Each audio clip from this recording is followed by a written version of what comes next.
Welcome to the Captain's Run with the great Cameron Smith. Now, make sure to subscribe to the Captain's Run on Apple and Spotify. In case you can't get it all now, you can listen to it anytime, stop and pause whenever you want, and come back to the Captain's Run. Also, download the SEN app on the App Store or the Google Play Store. Basically, everywhere you can get Captain's Run, go and subscribe. That's what I reckon. But Smithy, mate, you know what? You look like you got a bit of pep in your step today. You got a bit of pep in your step because rumour on the grapevine is that you had a bit of a hit yesterday on the golf course. Oh yes, we had the SEN Golf Day up in Queensland, so we're just celebrating some partners of SENQ, some potential sponsors of the radio station, which was great. It was a fun day. Ian Healy was there, Gary Belcher, Scotty Sattler, just to name a few, and some great partners of SEN and SENQ. And we had a great day, a nice sunny day. Course was a little bit wet, but our team did okay. How'd you hit him, bro? Okay. Were you rusty? Were you rusty out of the gate? Well, I hadn't had a game for a while. I've been a little bit busy of late, which is upsetting. I love my golf, but I got onto a couple. Yeah, okay. Yeah, okay. yeah. Because the word is that you had a bit about you on the golf course. That's the word. That's the word, mate. I'm just passing the message on, mate. Right, there's been some inside information here. Nah, look, I got a hold of a couple. Like the normal golf day that you have, like the corporate golf day, there's nearest to the pin, longest drive, and obviously overall winners. Yeah. I got lucky on a couple of tee shots. I have this incredible imagination, Smithy. Yeah. That you're on the golf course, everyone was watching, and as you went to a long drive, you yelled, "I'm the real Cam Smith."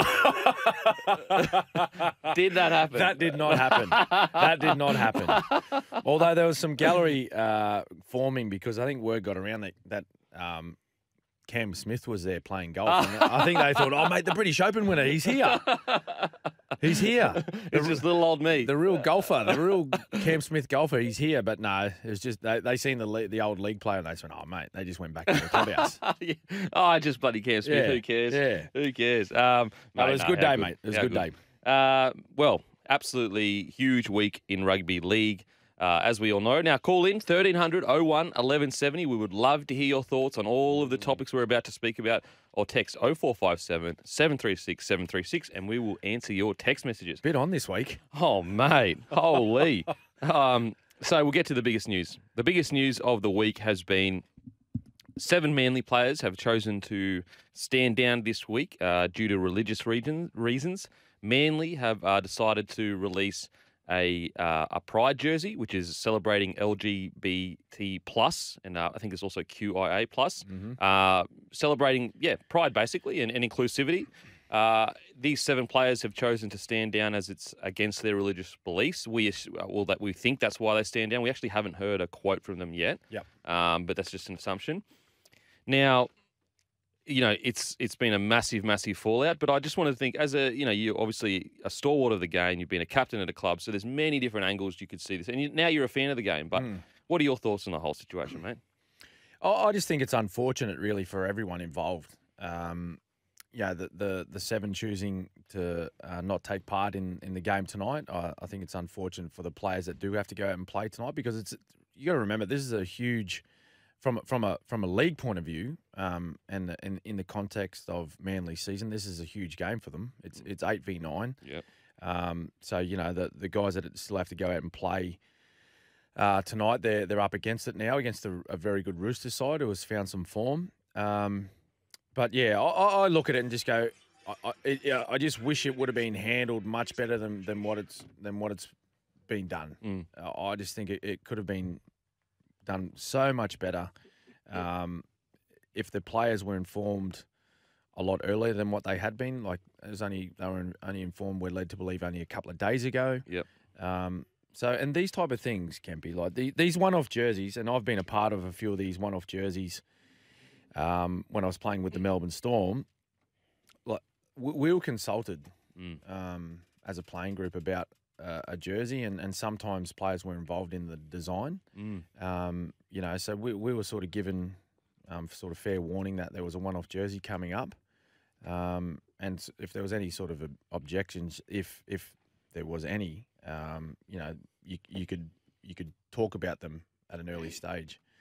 And from that point of view too, like when there's a one-off jersey, that jersey needs to be presented to the NRL to be ticked off as well. So the NRL have known about this for quite some time. Like they have to they own the rights to every club jersey in the competition because they're playing in their competition.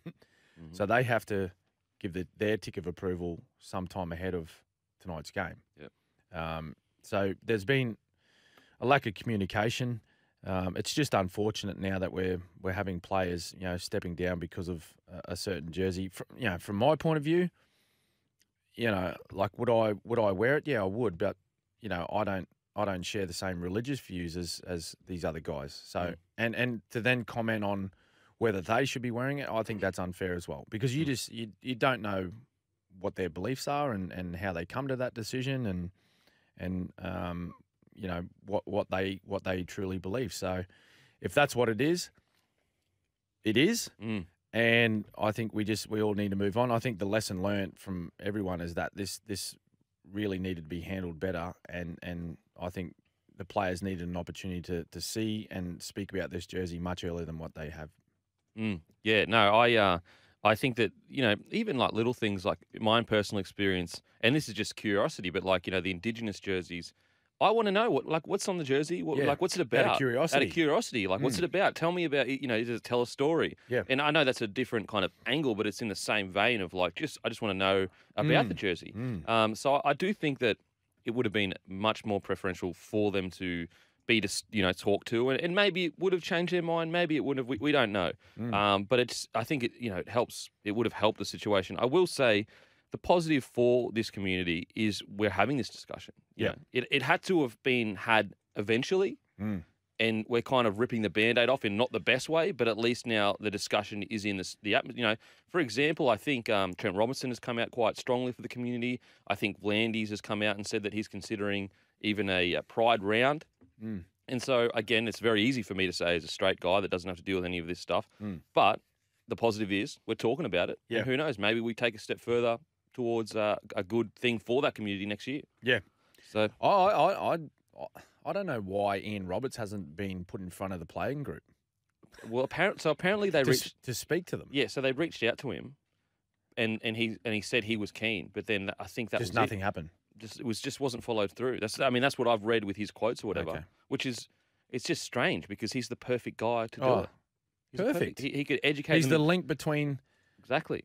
He's the only everything. He's the only one that's come out publicly. Yep. Only person of that community that's come out publicly in rugby league. Yep. Which is statistically almost impossible. So clearly there would be other players that would like to, I'd assume, but just don't feel comfortable to. So it would be perfect for Roberts to come in front of that playing group and. Well, why wouldn't you? Like it's that's what I mean. Like he's the perfect advocate for the gay and trans community. And he's represented Manly. He's a former Manly player. Yeah. He's a great of the football club. Why not have him in front of the playing group just to explain to them about the reasons behind the jersey and why they would wear that that jersey, and. You know what? Let's not presume that would change the mind of these 7 players. No, not at all. It probably wouldn't. If it's because of religious beliefs, then it probably wouldn't. But at least they'd had the opportunity to sit down and have a greater understanding of why the jersey was produced and why the Manly side would wear it, or why the Manly club would ask the players to wear it.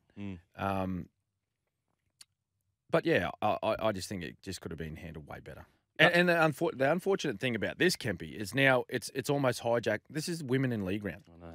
The NRL is celebrating women in league round. Now, everyone that's played rugby league or is a part of our game has some significant woman, female, mother, sister, wife, daughter involved in our great game, whether it be through administration, officials, volunteers, mainly volunteers, because you got so many mums, grandmothers, sisters, aunties working at, particularly at grassroots level, helping our future stars come through to become NRL players, involved in our game. And that's what we're meant to be celebrating. And I think that's just being forgotten, unfortunately. Yeah. So big shout out. It's Women in League round this weekend in NRL. Hopefully we see some, great jerseys out there celebrating the great women involved in rugby league. So we thank you to all the females, women girls out there. There's girls playing rugby league. There's women playing rugby league. That's what I was going to ask you. So let's celebrate. Let's make sure we celebrate the great women in our game. With the games that you've watched of women's rugby league, who has stood out to you as a women player that's on women in league round, favourite female player? Wow. There's been so many. I think of recent time, Emma Tonegado. She is a gun. Yes. How good is she? I think she's a dual international. So she Yeah, won an Olympic medal in Australia in the Olympics. Yep. And I think she also got an Order of Australia for winning that medal. Wow, okay. And then come to rugby league, and she's absolutely killing it. I think she got equal Dally M. Yep. With Millie Boyle. Yeah. Yeah, who is also, I think, a dual international. I think she played rugby for Australia, the women's rugby. Oh, really? Yeah. Far out. Yeah. Guns. Yeah, no. Guns. Yep. The women's game, I mean, it's coming so far. The women's origin is just getting better each year. I think next year there's 2 games, which I think we should just go on to 3. 2 is very... Yep. Yeah, no, we've spoken about that. Yeah, it's a bit weird. A bit weird. Yep. But in saying that, an extra game, I'll definitely be watching it, and I'm definitely excited about it. So, massive shout out to all the women in rugby league, because a lot of these footy players, including myself, wouldn't have played NRL without your support. Now, on to other big, big talking points. The bunker call on Sunday afternoon. Speak to me, Smithy. No. What is going on? I was watching this game in my lounge room, and I was sitting there just going, no, but just full-time whistle, please.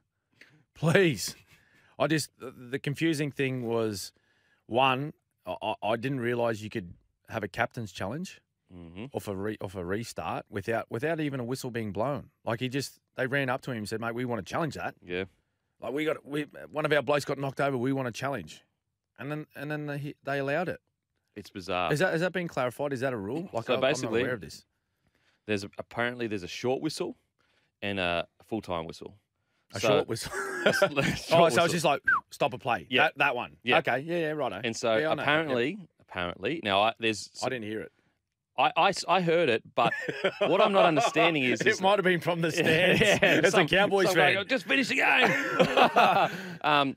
So basically, this is what Graham Annesley said after, is that short whistle is a stoppage in the game. Yep. And he I agree with that. Yep. But he's made the point that you don't necessarily have to challenge a call, but you can challenge at any stoppage in the game, which I am not sure that has been the case in the past. I feel like there has been other times where people have gone up to challenge and they've said, nah, you can't challenge because of whatever reasons. Yep. For example, does that mean if someone gets a HIA, you're allowed to challenge something? Does that mean if a ball kicks on the field, you're allowed to challenge something? Like any stoppage. Wow. A ball goes out, challenge. Like I thought you had to be out challenging a specific call. Yeah. And then on top of all that, James Tarmow, how come he wasn't allowed to challenge the call from the bunker with the obstruction? Because he came up and said, challenge. And he said, no, you can't challenge it. Yeah. So what I'm not understanding is that's a stoppage in play and he's challenging a call. Yeah. And he would have actually, if they had challenged it, Valentine Holmes was offside. Yep. From the kick. So he actually would have got it would have been correct. They would have won the game. I mean, if they had have noticed it. They did notice it in the first replay. Yep. So at every level, it's just, we love it in rugby league. We try to make things more simple. It has made things more complicated. I am very confused as to what the Captain Challenge system is now. Yeah. So am I. Don't know what's going on. Scrap it. You know what? I've said it before. Scrap it. It's serious. I'm seriously getting there with you, Smithy. I get it. It's like builds a bit of intrigue and a bit of interest. Oh, there's a challenge. What's it going to be? Get rid of it. What I don't get is like we were trying to make the game faster, but I feel like the captain's challenge is like the game is slower than it was a couple of years ago. For starters, like the players, they're onto it now. They know that if they want to challenge something that's hasn't been seen or let go, like we've seen like with the Ben Hunt thing. We've seen other instances where I think it was a Titans game where they knew that the referee got a call wrong or missed a call. So they come running from like 20 metres away to get involved in a tackle and just lay in the tackle. Yeah.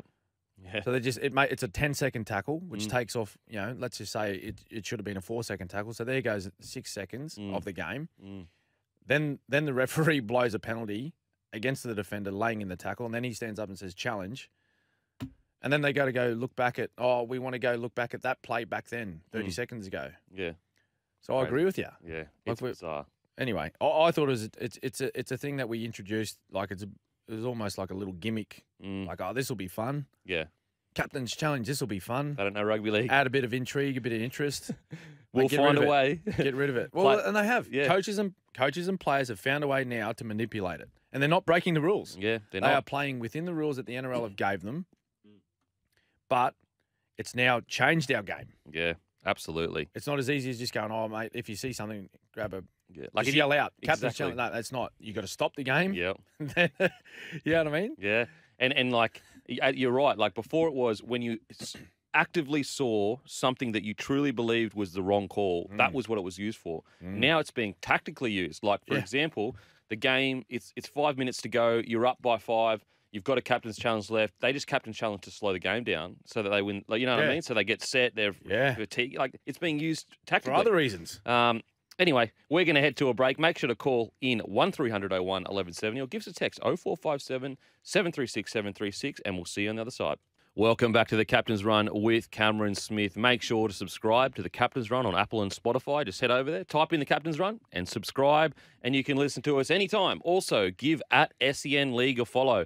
A brand new SEN League page for all things rugby league, whether it comes to stats, man of the match, all the good insights, all the news on at SEN League. But we have Sati from Melbourne. You there? Yeah, mate. How you going? Hey, Sati. How you going, Cam? How you going? Kevin, you guys good? Going good, mate. What do you got for us today? The question is for actually both of you, but mainly to Cam Smith. Cam, I'm obviously a Melbourne boy, Melbourne supporter, and it's pulling on the heartstrings seeing Broncos on top of us on the ladder. Let's go. I know. Yeah, Denham must be very happy. But Cameron, the question is, obviously we've lost 4 in a row.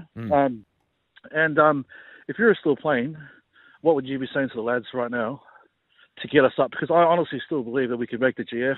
Yeah. I don't care what everyone else says, but I reckon we'll still make it. Yeah. And I'd love to shut everybody up if we do win it. I think it'll be a great story. But yeah, if you're still playing and if you're still captain of the club, what would you say? Well, Sadi, I'm with you. I still think that there's plenty left in this Storm side, and they have not been playing anywhere near their capabilities over the last month. Let's put that out there. They're not playing that great. They're not playing awful either, to be honest. Like there's plenty of effort in their football. It's just they're just not executing their game plan at the moment all that well. And particularly when you look at last week's game, there was plenty of drop ball, like unforced errors, just were through the roof. And some of the defensive plays, like some of their watching some of the tries scored against Melbourne last week in particular, like it was totally against the defensive systems that I know that Craig Bellamy would be coaching down there.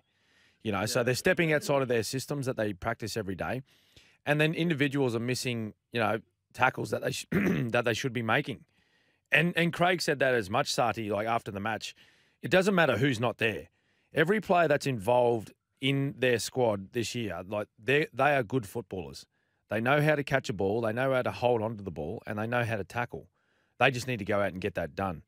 And so, and I remember going back to 2012, mate. You may remember this too. Like we lost 5 games in a row that year, and Craig, it was a little bit like his press conference last week where he actually come down to me on the field when we lost our 5th in the row. We were playing against the Dragons at Wollongong, and he said to me on the field, I still remember these words, mate. I don't know. I just don't know what's going wrong. I got no answers. I don't know where we go from here. But what we did continue to do was work hard at training. Now, our training standards, they were great. Like, we were training really well, and that was the confusing part, I guess, for Craig and the rest of the players was that, hey, like, we're actually preparing really well for these matches, but it's just not happening on game day. Like, we went through a period there in that 5 weeks where, the 50-50 calls, they were going the other way. We weren't getting much bounce of the ball. We actually had a few injuries that year as well. A couple of key players, Billy Slater and Cooper Cronk, they were out for a few games. So that that hurt us a little bit. Couple of key players there. Yeah. But much like, Melbourne this year with Ryan Pappenhausen, he hasn't played a lot of football. And I think, the lack of, people available in the outside back area for Melbourne Storm at the moment, particularly, when Remus Smith went down and George Jennings, I think that was a huge blow for Melbourne. I Cam, Yep. when Remus Smith went out, there was a young guy that played in the preseason, Will Warbrick. I'm not too sure whether. Yep. Will Warbrick. He's from New Zealand, the Yeah, rugby union player, Union, sevens yeah. player. He's a Yep. gun. Yeah. He's a gun player. Do you know? I'm not sure whether you're still involved in the club, but do you know where he's at? Like why he's not getting a shot? No, look, I'll be honest. I'm not too sure why he's not playing, but I do know that speaking to a lot of the guys early in the year down there, they were really impressed with the way he attacked their preseason, and maybe he just needs a full season. Craig Bellamy might be thinking Will needs a full season in rugby league just to get his understanding of the game better before he plays first grade. But just to finish my point, Sati, I think they've certainly got a footy side that can improve and be a contender this year. Everyone's pointing towards Penrith and so they should, because they have just been so good this year and continue to win even though they're not playing well. I think this is a really big week for Melbourne Storm. Going over to Auckland, they're playing the Warriors, a team that every time they take on Melbourne Storm, they get up for it, particularly playing over in New Zealand. So big one for them to turn around in their form this year for the remainder of this season. And, mate, I'm with you. I'm not writing them off yet. I'm not joining the bandwagon of all these people writing off Storm. Just a thought. This one's not a question, but I was thinking, when Craig Bellamy decides to hang up the boots, have you and Billy Slater decided to take over the reins? Sati. It's just because you guys have done such a great job at Queensland, and I'm a New South Wales supporter, and I watch you blokes come in and get the boys up, and I'm thinking, wow, that's just awesome. It'll be so nice just to get the boys up, But congratulations to you and Billy. Yeah, thank you, mate. No, thank you. No, it was. Mate, that's only 3 games. We just had to get up for 3 games. It's not a full season like Craig Bellamy's been doing for 20 years. This bloke was dying not playing golf. He couldn't go a whole year coaching a team. He'd be on the course every second week. Good on you, Sadi. Congratulations. Congratulations on both of you on your NRL careers. Thank you, mate. Kemper, you've got a great podcast there, mate. The bloke, I listen to all the time, so thank you. Thanks, mate. Thanks, Cameron. Really do appreciate it, mate. Thanks, Sati, for the call. Great call there from Sati. We've got some texts here. Stuart from the Mudgeerbar of Gold Coast and Mudgeerbar. It's me hometown, and Smithy lives just around the corner. Good morning, Sir Kemp and some random bloke who wore 9 for Australia. That's only a Mudgeerbar. I respect it. It's the connection that we have, baby. Regarding the Sea Eagles wearing the Pride jersey, multiple players not playing tonight for that reason. Do you think that Manly could potentially thrown away their chance at finals footy as this is a must-win game? Well, it just makes it harder, doesn't it? It definitely makes it harder. I would say, I know there's some people out there saying, oh, how could you step away in such an important part of the season? I think that you just don't understand how much it means to these 7. Like, if you're not religious or being brought up in the same environment. If you don't share those religious it's very hard to empathise and understand what they're thinking. Does it mean that I personally agree with it? No, obviously it doesn't. I would wear the jersey. Yep. But I also understand that it's very hard because I don't know what their upbringing was like. I don't know what the pressures they have from their family, from their their churches, from their community. I just don't know. We're not in their situation. Absolutely not. So look, to be honest, it probably does affect their finals chances, but Desi might rally the boys together and pull off a great win. You just don't know. Yep. You just don't know. More texts here. G'day, Goat in the Beak.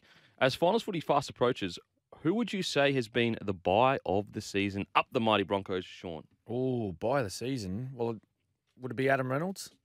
Him or Townsend? And Kurt Capewell? I'd say him or Townsend. I'd probably even lean maybe more towards Townsend because he's played more footy this year. Okay. But yeah, no, fair enough. And also, obviously, Cowboys sitting second. Yep. And he did the greatest challenge of all time. He did. That no one thought could be a challenge. Yeah, literally made new rules. Yeah, no, I could go with that. Yep, Chad Townsend, yep. Now, we're going to head to a break. We're going to head to the news, actually. And then after the news, we're going to preview the round. We're going to talk about the Gold Coast Titans getting rid of Kevin Proctor over some sneaky business in the toilet. What's going on there? We'll see you on the other side. Welcome back to the Captain's Run with the great Cameron Smith. Give us a call, 1300 01 1170, or give us a text, 0457 736 736.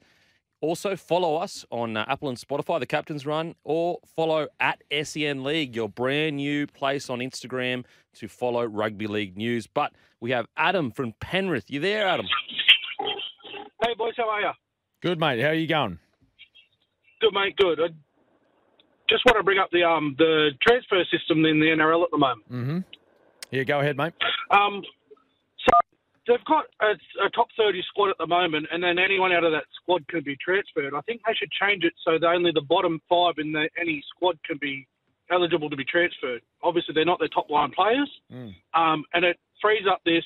Oh, we'll save 100,000. We'll pay him, bring that forward to pay another player, and it gives the guys who aren't playing first grade maybe a chance to get a different system. Yeah, I mean, look, the tough thing with the transfer system is that it can become so complicated. You know, it's kind of like when you push down a little mountain in your rug at home, and then it just goes Pops down up somewhere else, and you're going, oh no, I'm in the same problem somewhere else.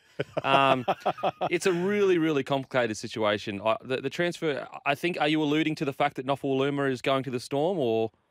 Well, there was Nofoaluma. There's been rumours about people chasing Reece Walsh. Like, he'd be the highest paid player at the Warriors, probably, or close to it. Well, and he should be in their top 17 every week. You know, he's got the most talent. There was rumours that people were talking about, like, Ben Hunt maybe. Like, he's $1 million player. How do you transfer $1 million player for 6 weeks to a different system, and then they go back to play for, like, I understand they're going to go back to their clubs next year, but if you had a young, I don't know, like a Kurt Falls from Penrith that maybe get a chance in the halves at, I don't know, a club that needs a halfback, or like a young winger or a young centre that, you know, give them some game time in a different system, it only brings them on better for their club in the future, and it's not, you're not losing one of your top players. You know, I'm a Penrith supporter, so you know, Kurt Falls isn't playing for Penrith at the moment, but he might get a chance at, say, I don't know, the Storm or the Broncos or someone that needs a halfback or a 5'8". When he comes back to Penrith next year, he can go, okay, well, I've got that first grade experience, as Harry Grant did with the Tigers. You know, bring their game on, and it's the fans aren't losing their top players. Yeah.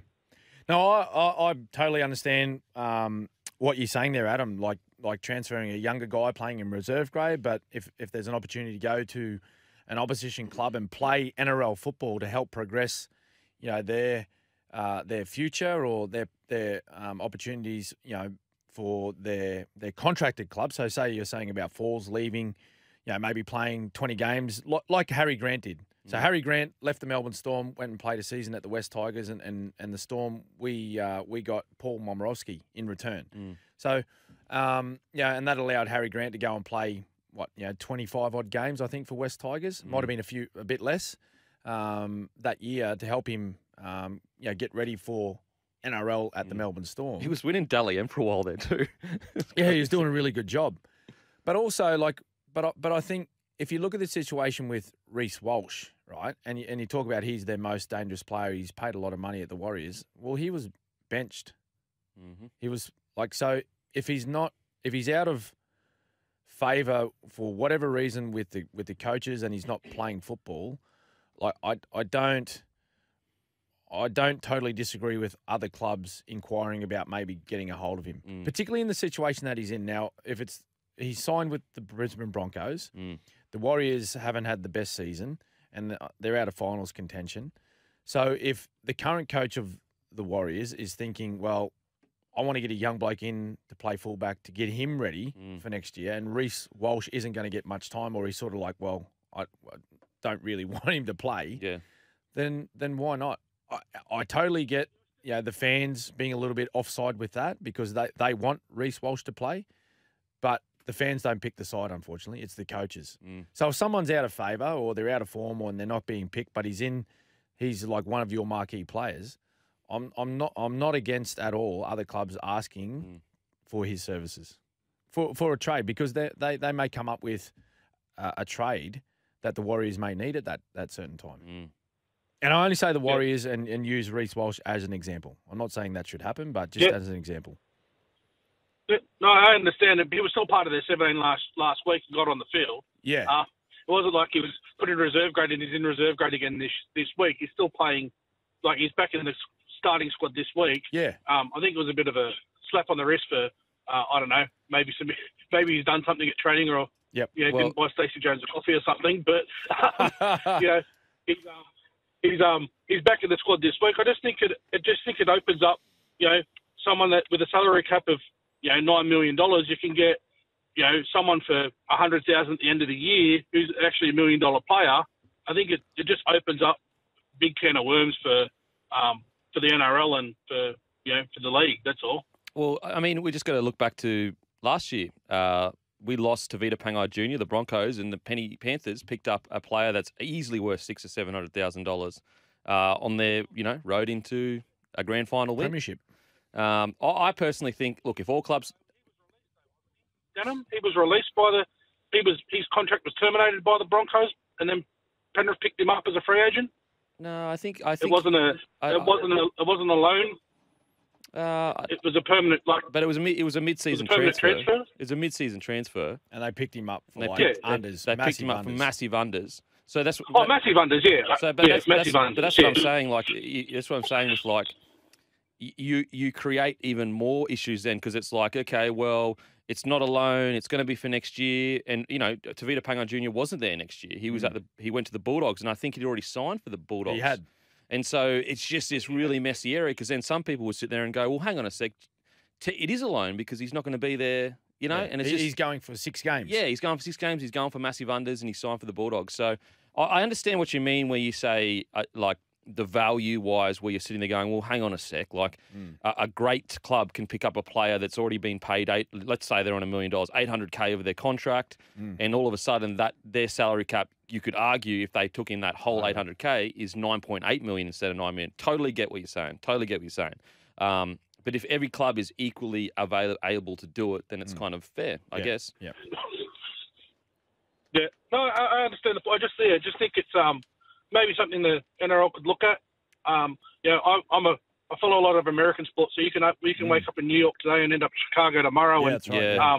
There's no salary cap though, so that's the only problem with a lot of American sports. There's no hard salary cap. They pay luxury tax, but I just think it's probably brings a little bit of a grey area into the sport for the for the fans, and it's you wake up and you see as a Warriors supporter, Reece Walsh might be gone for the end of the year. You're like, well, why do I pay my membership? Why do I turn up to games and watch these guys if this is what can happen to our best players? Like I don't know.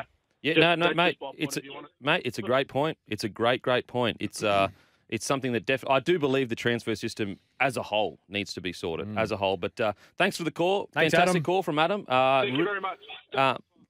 Let us know in texting. Give us a text and let us know what you think of the transfer system. Does it need to be completely overhauled? Do you agree that certain things are a bit unfair? Like for example, the Reece Walsh situation. Would it be fair if one of the better clubs was able to pick up Reece Walsh for the end of the year?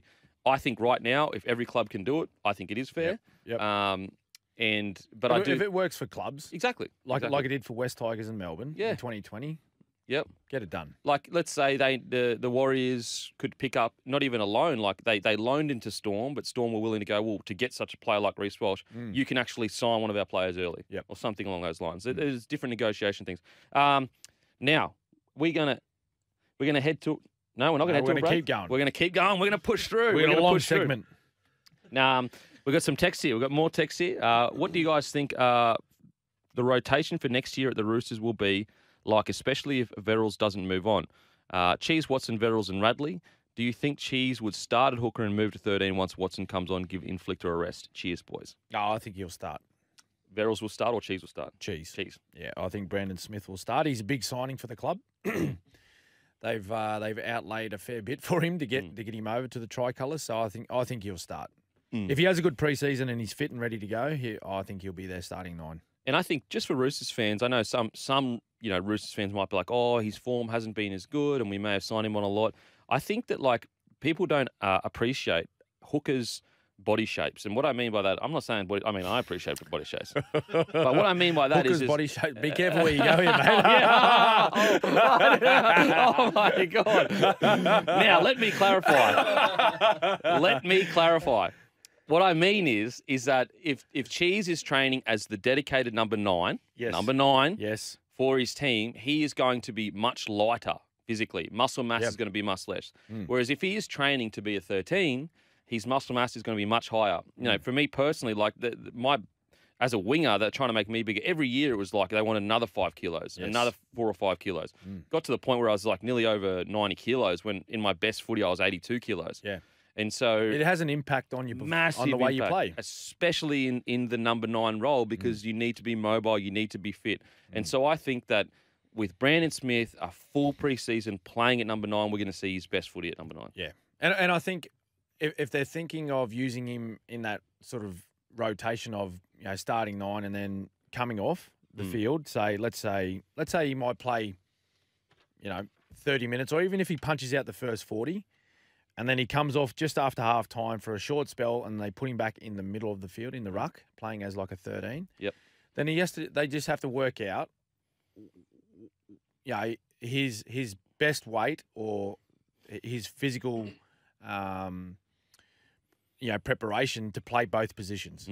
He's got to find the happy medium. Where am I going to get the best out of myself when I'm playing 9? Because that's my starting role, but then also be able to transition into that 13 and be able to take the whacks and carry the ball strong and stand in front of the big man. Well, he's going to it doesn't change from defensive point of view. He's defending in the middle, but just being able to have that punch when he's carrying the ball as a 13. He's got to find that happy medium. Because you know better than anyone, Smithy, like if you're a bit lighter, when you get hit in that contact, you're always getting dominated every time. It's a huge difference. Yeah. I played one game, right? I played one game of footy, and I was a little. I'd been in a good paddock. Okay, right? okay. But this is a World Club Challenge. So we played against Leeds. We're over in the north of England, and I weighed in before the game 94 kilos. 94. Now I played nearly my entire career, except for the first couple when I was just a young fella and starting out.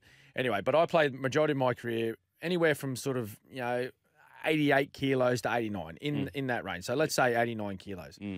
I went out for this game at 94 kilos, and I got around the park like still okay, right? But like you said, like that extra 5 kilos, like the tackles, it was like, mate, I don't feel a thing. When I'm tackling these big front rows around at me, I'm like, mate, how easy is this? I don't feel like I'm not getting whacked backwards. Mate, I can stand my ground. Yeah, it's crazy. When you're taking them to the ground and you're holding them on the ground, like it's easy. Absolutely. But I got a little bit puffed.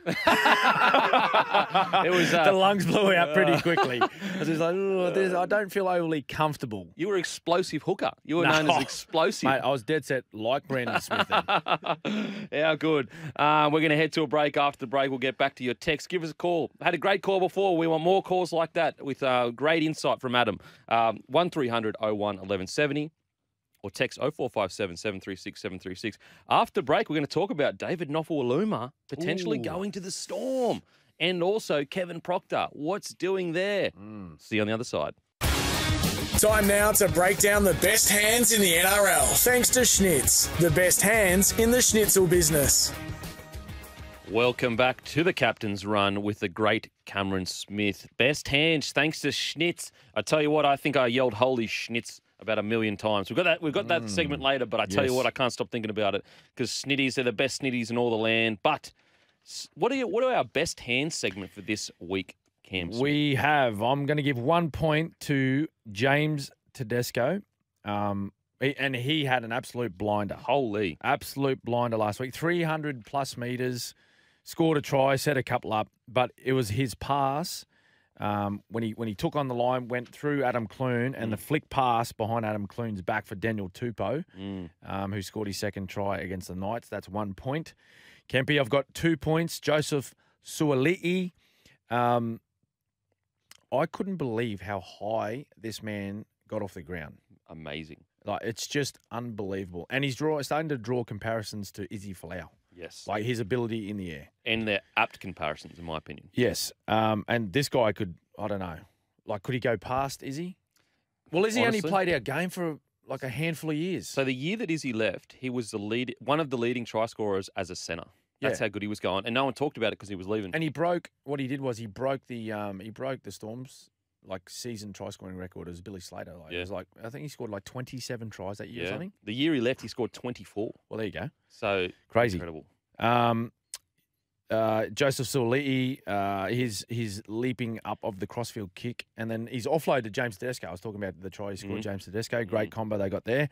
But the 3 points, my old mate from the Storm, the Fox, Josh Adokari's 2 intercept tries. Bala Fox. Against the Titans. What was he yelling as he was running down the field, you reckon? Let's trot, baby. Yeah, let's trot. 100% trot. You reckon? He the whole time. Yeah. You know, like how Braveheart yells, freedom. Yeah. He would yell, trot.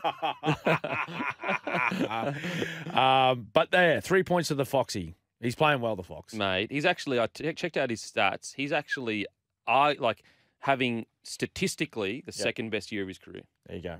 Incredible stuff from the Fox. We're going to head to a break. After the break, we're going to answer your texts and your calls. So make sure to call in 1300 01 1170, and we'll see you on the other side. Welcome back to the Captain's Run with Cameron Smith. A whole hour done and dusted. Now, Gone already. It's done and dusted, Smithy. That's how quick it's gone. Wow. Make sure to follow at SEN League on Instagram. It's the new place to get all your NRL news. Now, we've got some texts here before we head to a break. Massive Storm supporter, and just recently got my good friend who supports Broncos on the SEN crew. Well, thanks, mate. Appreciate it. Hey, Goat Beak and Goat Smith. Just wondering if you boys think the NRL should introduce a play-in tournament similar to the NBA, where 7 to 10 played out in a mini 3-game tournament for the last 2 final spot, and the top 6 teams are rewarded with a week off. I will say, I don't know if you could rejig the final system. But I do think that we should be taking advantage of that bottom 8. Make it still enjoyable and interesting for the fans. Yes. There should be something going. Like, for So example, it's not just, you're gone. You're gone. Like, so, for example, Titans are gone, Knights are gone, Warriors are essentially gone, Tigers are gone. That's 4 teams, 4 whole teams. Season's over. If we had some kind of system where they were still competing for something, I don't know, like whether it was money or something, I just incentivize that bottom. Incentivize it. Get the fans involved so the rest of the season isn't a write-off. I think we should definitely look at that. Great text. We'll see you on the other side. Welcome back to the Captain's Run with Cameron Smith. Remember, you can catch up on anything you missed from the show via our podcast, which you can download now on the SEN app, or you go to Apple, you go to Spotify, you subscribe, you can listen to it anytime. You can stop, start, all that good stuff. Give us a call. Have your stay. 1300 01 1170 or text 0457 736 736 and give us a follow on Instagram at SEN League for all of your rugby league news. Speaking of rugby league news, absolutely huge news out of the Melbourne and Tigers camp. Nofoaluma looks set to, hasn't been confirmed yet to my understanding, but looks set to be joining the Melbourne Storm for the rest of the season due to the outside back shortage. There's been 15 long-term injuries at the Storm this year. It is the most of any club in the competition. Thoughts on this, Smithy? Well, from a former Melbourne Storm player, I think it's great for the Melbourne Storm. It's a huge pickup. He's been in great form again. He's a Tigers leading try scorer all time, so he can find the try line. And as we mentioned earlier in the show, Kempy, it's an area of the Storm at the moment where they are lacking some personnel in the outside backs. And Craig Bellamy's been forced to blood a few rookies this year and at times playing guys out of position in the outside back. So I think it's a huge pickup for the Melbourne Storm, David Nofoaluma. Huge. And strange to think, this is a man that's been playing the game for quite some time. He's been in the NRL for a long time. By joining the Melbourne Storm, this could possibly be the first time he ever plays in the finals. It's crazy. What about that? Yeah. I mean, how exciting for him. Well, exciting for him. Yeah. That's what I mean. And I'm assuming that's why he would have made the decision to go down there. Yeah. To be a part of something like that. I think that I'm just, fully speculating here. I think look, if the Tigers want to keep him, it's going to be very hard for David Nofoaluma to go from where he's at to the Storm, experience the best system in the competition, potentially make a grand final or a prelim, and then go back to the Tigers the next year. Yeah. Going to be very tough, especially as a guy like Nofoaluma who, he's not a rookie, so it's not like he's sitting there just grateful to be in the NRL. And looking for an opportunity. Exactly. He's been there for a while. So he's, and put it this way, in a team that has struggled, he has been one of their best over a long period of time. Now, I understand he hasn't been back in the side for a while, but if you're the club's leading try scorer at, 27, 28 years old, you no longer have many years left to go, I'm just going to wait around to maybe make finals. No. You've got to make it happen. Yeah. So it's going to be really interesting to see, also I want to see what level Nofoaluma can go to in the Storm system because he's one of the best ball running wingers in the competition, literally. Yep. And there's no doubt Craig Bellamy, Nofoaluma would have been a guy on the radar because I remember going back, when I was playing with Melbourne and in our preparation and in our previews, every time we played against the West Tigers, David Nofoaluma would be mentioned multiple times by Craig Bellamy around, his ability to carry the football, his try-scoring ability. So, it's a no-brainer. He would have been thinking, who are the more dangerous outside backs that I coach against? And Nofoaluma's one of them. Yeah. So they threw the question out and they got the answer they wanted. Mate, seeing him in a purple jersey. So is it confirmed though? Look, it's like, all where's this at? confirmed. That's what I mean. Like multiple outlets are reporting it's essentially a done deal. No one's come out and denied it. So it looks like when I seen the deal was done, when it came out yesterday, wasn't it? Mm-hmm. I was thinking maybe would he make the trip to New Zealand and represent the Storm against the Warriors this weekend because they're over there now. They're over there now. I think they left yesterday. The Storm. I mean, that'd be crazy. It'd be great. It's a baptism of fire away in New Zealand. New Zealand always absolutely get him in. I mean, 15 long-term injuries. It's only a top 30. Yeah, and particularly right now, like the Storm have dropped out of the top 4. They are sitting 5th.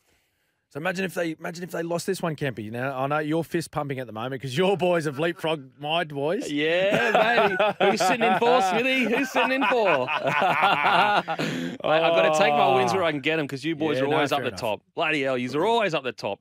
Now, all you Storm fans, you know what it feels like to be a normal supporter that has to deal with loss. You always have to, I've always been jealous of Storm supporters because I'm like, you constantly, your weekend is going to be good because your team's going to win. You don't have to worry about, man, my team's got pumped. So, look, really interesting times at the Storm, really interesting times. We'll get more to the Storm. We'll talk more about their form and, what's going on at the club there later on. But now on to a former Storm player. Then he moved to the Titans and was a key player for them for a while. He actually captained for a while. I'm not sure if he's a part of their senior playing group, but, I probably remember him more as a Titans player than a Storm player. He spent more of his time, I think, at the Titans. But Kevin Proctor, he's been let go from the Titans because of vaping in the bathroom, toilet, at halftime. In the sheds. In the sheds. Yeah. At halftime in the sheds on the Titans on the weekend while they were playing the Bulldogs. He vaped and then he videoed himself and posted it to his social media. And the Titans said, sorry, bro. Is that what they said? I'm pretty sure they called him in. They said, sorry, bros. Steve Mitchell, the CEO, said, sorry, bro. He says, sorry, bros. You're out of here. So, look, the Titans have relieved him of duties. Thoughts on this whole situation? Yeah, well, first up, it's not a smart move by KP, all right? And I know Kev, I've known him since he first joined the Melbourne Storm when he was a young man. He was a teenager.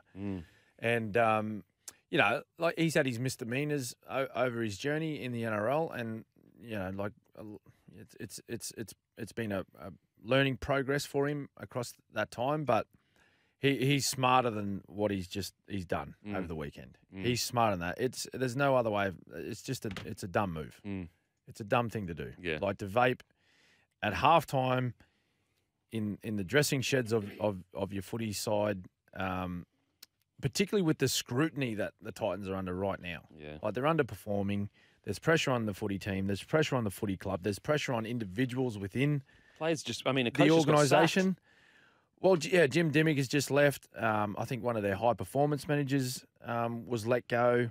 There's pressure on everyone at that footy club at the moment. Why bring unnecessary attention to yourself and to your footy club? It's just a silly move. It's a silly thing to do. And was it an overreaction to let him go? I don't know. From an isolated incident, you could probably say yes.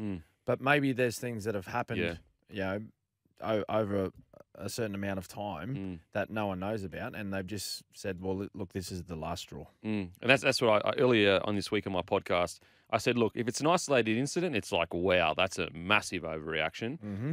But if it is past instances that they've got, where he's shown a poor attitude or whatever, then you can understand where the club's coming from. So yeah, look, it sucks. And we don't know, and it doesn't need to be public knowledge, but Kev Proctor may have been given multiple warnings in the past. That's what we're talking about. That's just in-house stuff that we don't need to know about. But they've made a decision to relieve him of his duties, as you mentioned, and that's it. So they said so, bro. Just a silly move. Silly move. Yeah. It's something that could have been avoided. That's what I'm trying to say. He's made a poor decision, and now he's paid the consequences. Yep, absolutely. So now we're going to move on to a preview of Manly Seagulls versus Sydney Roosters tonight. Obviously 7 players are out for the Manly Seagulls. Pio Secchi, Alfred Smalley make their debuts on the wing, while prop Kurt DeLewis. Second rower Ethan Bullimore joined the forward pack. Jake Trbojevic, Andrew Davey, Lachlan Croker are all back from COVID. James Seguiaro will return his first match since 2019 on the bench. It's just, what a journey for James Seguiaro, fighting all the way back into first grade. Massive congratulations to Chico. And now to the Roosters. Both Joey Manu, Lindsay Collins return to the starting side, which sees Drew Hutchison and Matt Lodge move to the bench. How do you see this game playing out, Smithy? Look, this was going to be a huge game given where the clubs are sitting on the ladder at the moment. Roosters 8th, Manly 9th. With these players out, it makes the job a lot harder for Manly. But I don't know. You just don't know with Desi Hasler. He's just got something up his sleeve. I don't know. It just smells like that. And they're playing at home. Really difficult place to play at.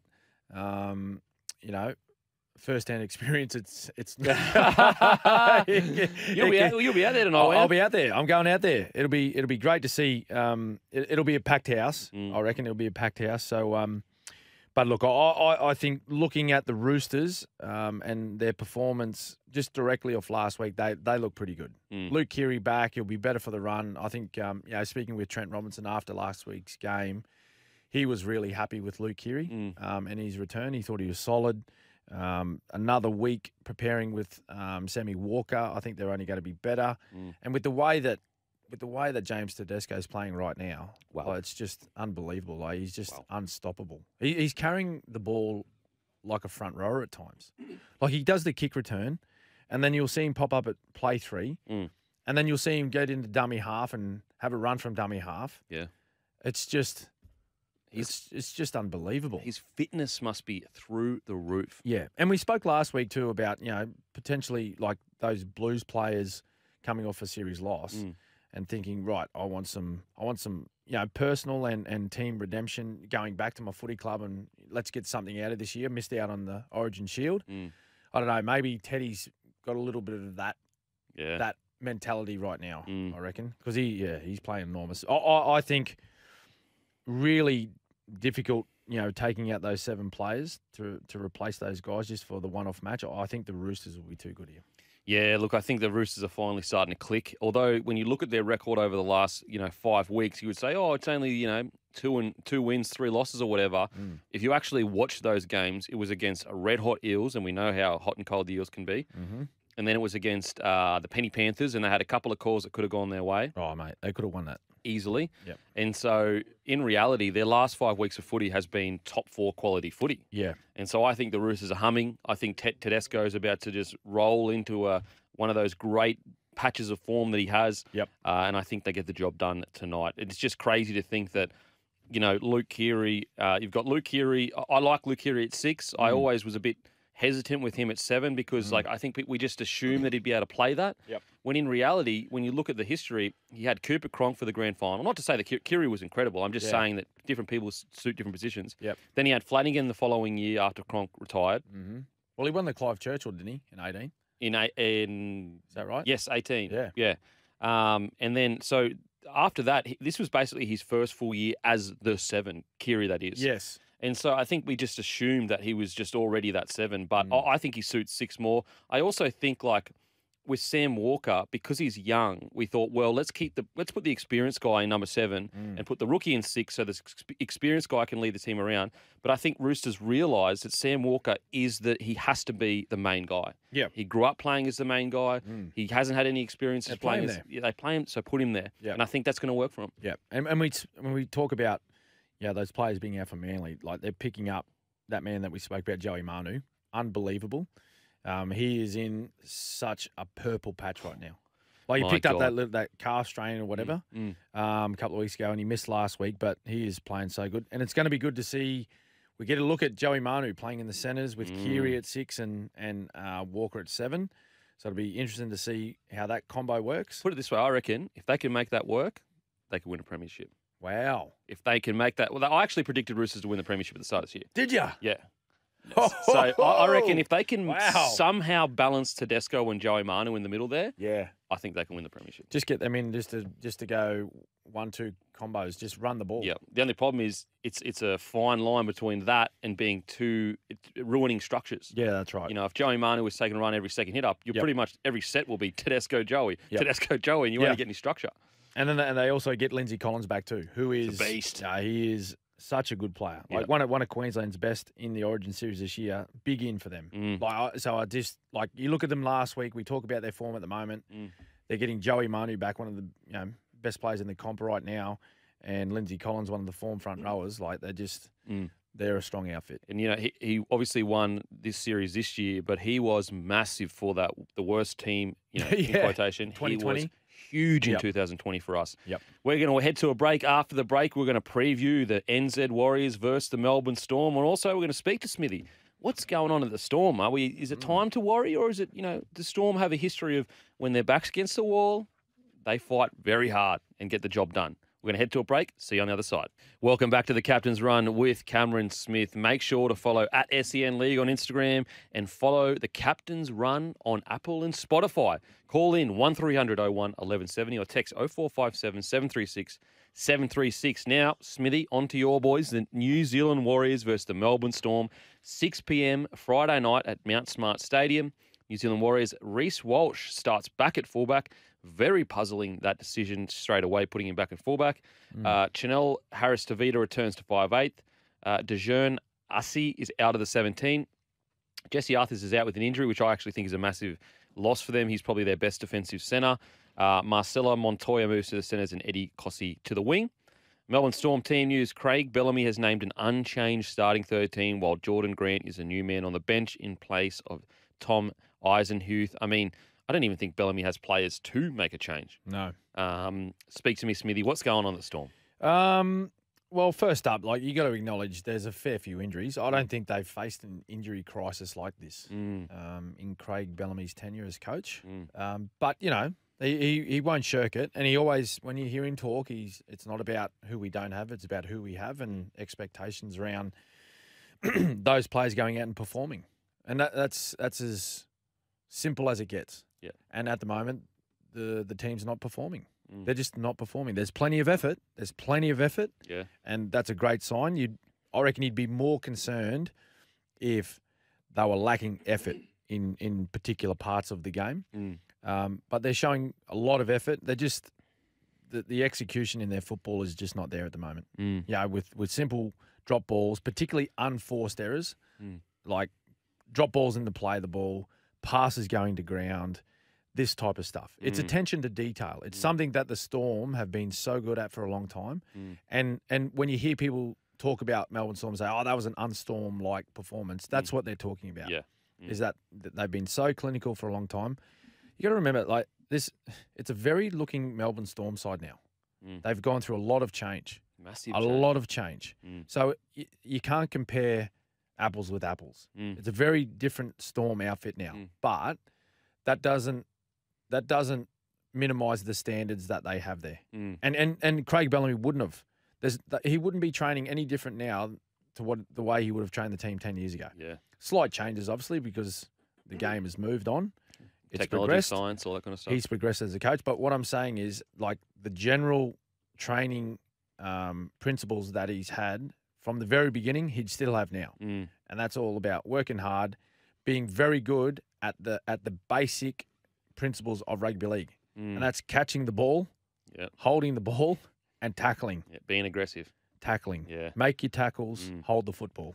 Hey, it sometimes it is really that simple because the thing when you get to NRL, you have usually in most NRL squads, especially a Storm squad, you have naturally talented players that will find space. Yep. They'll find the space. Yep. I just want to ask you personally, when was a time, you guys had so much dominance, and when was a time where you actually personally were, say, captain and you have lost 3 or 4 in a trot and it looked like, we're not at the level that we probably should be? Yep. Has there any been for your tenure? Well, yeah, that 2012 year where we lost 5 in a row. Yep. That was uncharted waters for me as a well, not just as a captain at the Storm, but a Melbourne Storm player. I think prior to that, like the worst we'd ever done was 2 in a row. Wow. So as soon as we went 3, people were like, wow, the Storm are gone. What's happening? Yep. We lost 4. And they were like, nah, gone, write them off. 5, they're like, oh, blow it up. Like, change the whole club. Line through them. They're gone. They need to change their roster. And then we went on to win the premiership. Wow. Now, I'm not saying that the Storm are going to do that this year but certainly if they get things right, they're a threat. Like write them off at your own peril. We've seen so many people do it in the past. And as I mentioned, they're a different footy side now. Okay, like let's acknowledge that also. They're not the Melbourne Storm of previous years. They've had a huge turnover in personnel. You look at a couple of guys that they lost last year that was so important to their season. Josh Adokar, Dale Finucane, Nico Hines. Okay, 3 big losses from last year alone. Well, the grand final win. I said this earlier 2020? in the week. Well, yeah, I said this earlier in the week. You're the only club that's entire bench became marquee signings for other clubs. And so the Storm are in this crazy position where you're actually developing too well because usually you get picked to pieces. Exactly. And whereas like most benches aren't going to get marquee offers to their contract, like they're not going to get 600-700K offers. No. And so there's a huge difference between the bench, let's say you are a bench player for the whole season. You're on usually around the 200-300 mark, usually. Whereas they're getting offered 600 and 700K, it's almost impossible to say no. Whereas most other clubs with bench players, they might get offered 300K instead of 200K. And so Storm, all of that development over the last 5 years has just been completely ripped from the club. And it's the way the salary cap works. There's nothing wrong with it. Yep. But for example, I'd argue your Storm bench in 2020 was as good as any bench ever. You had Tino, Dale Finucane, Nico Hines that didn't even get on the field. That's how strong you were. And Dale Finucane. Brandon Smith. Brandon Smith. All 4 of them, marquee signings for other clubs. Yeah. Incredible.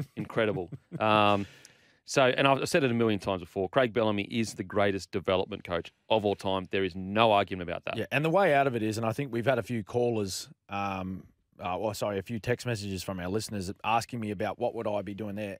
The thing they can't do is look for the easy option and go, panic, we've lost 4 in a row, and just look for the quick kill or the easy way to score points. They need to drill down and just do, as I said, those basics really well. And they take persistence and patience and hard work. That's how they get themselves out of this. Yeah. I mean, it's funny that they're playing the Warriors, but when I was at the Warriors, Brent Tate, when I was when I got dropped into reserve grade, he said the exact same thing. He said, just control the things you can control. Don't think about the crazy plays and all that kind of stuff. He said, if you work as hard as you can at the things you can control, it'll swing for you eventually. Yep. Eventually it will come. As long as you're being honest with yourself and working as hard as you can. And I think, the Storm, they absolutely can turn around. New Zealand Warriors, tough year. And I think they're in a bit of a precarious situation because they don't really have the players there to prepare for next year yet. Yeah.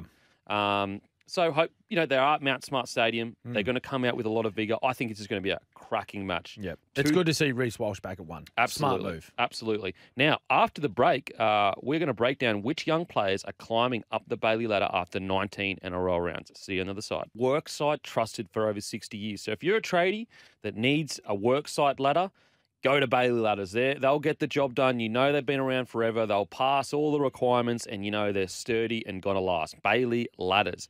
Bailey Ladders, 60 years, mate. 60 years, mate.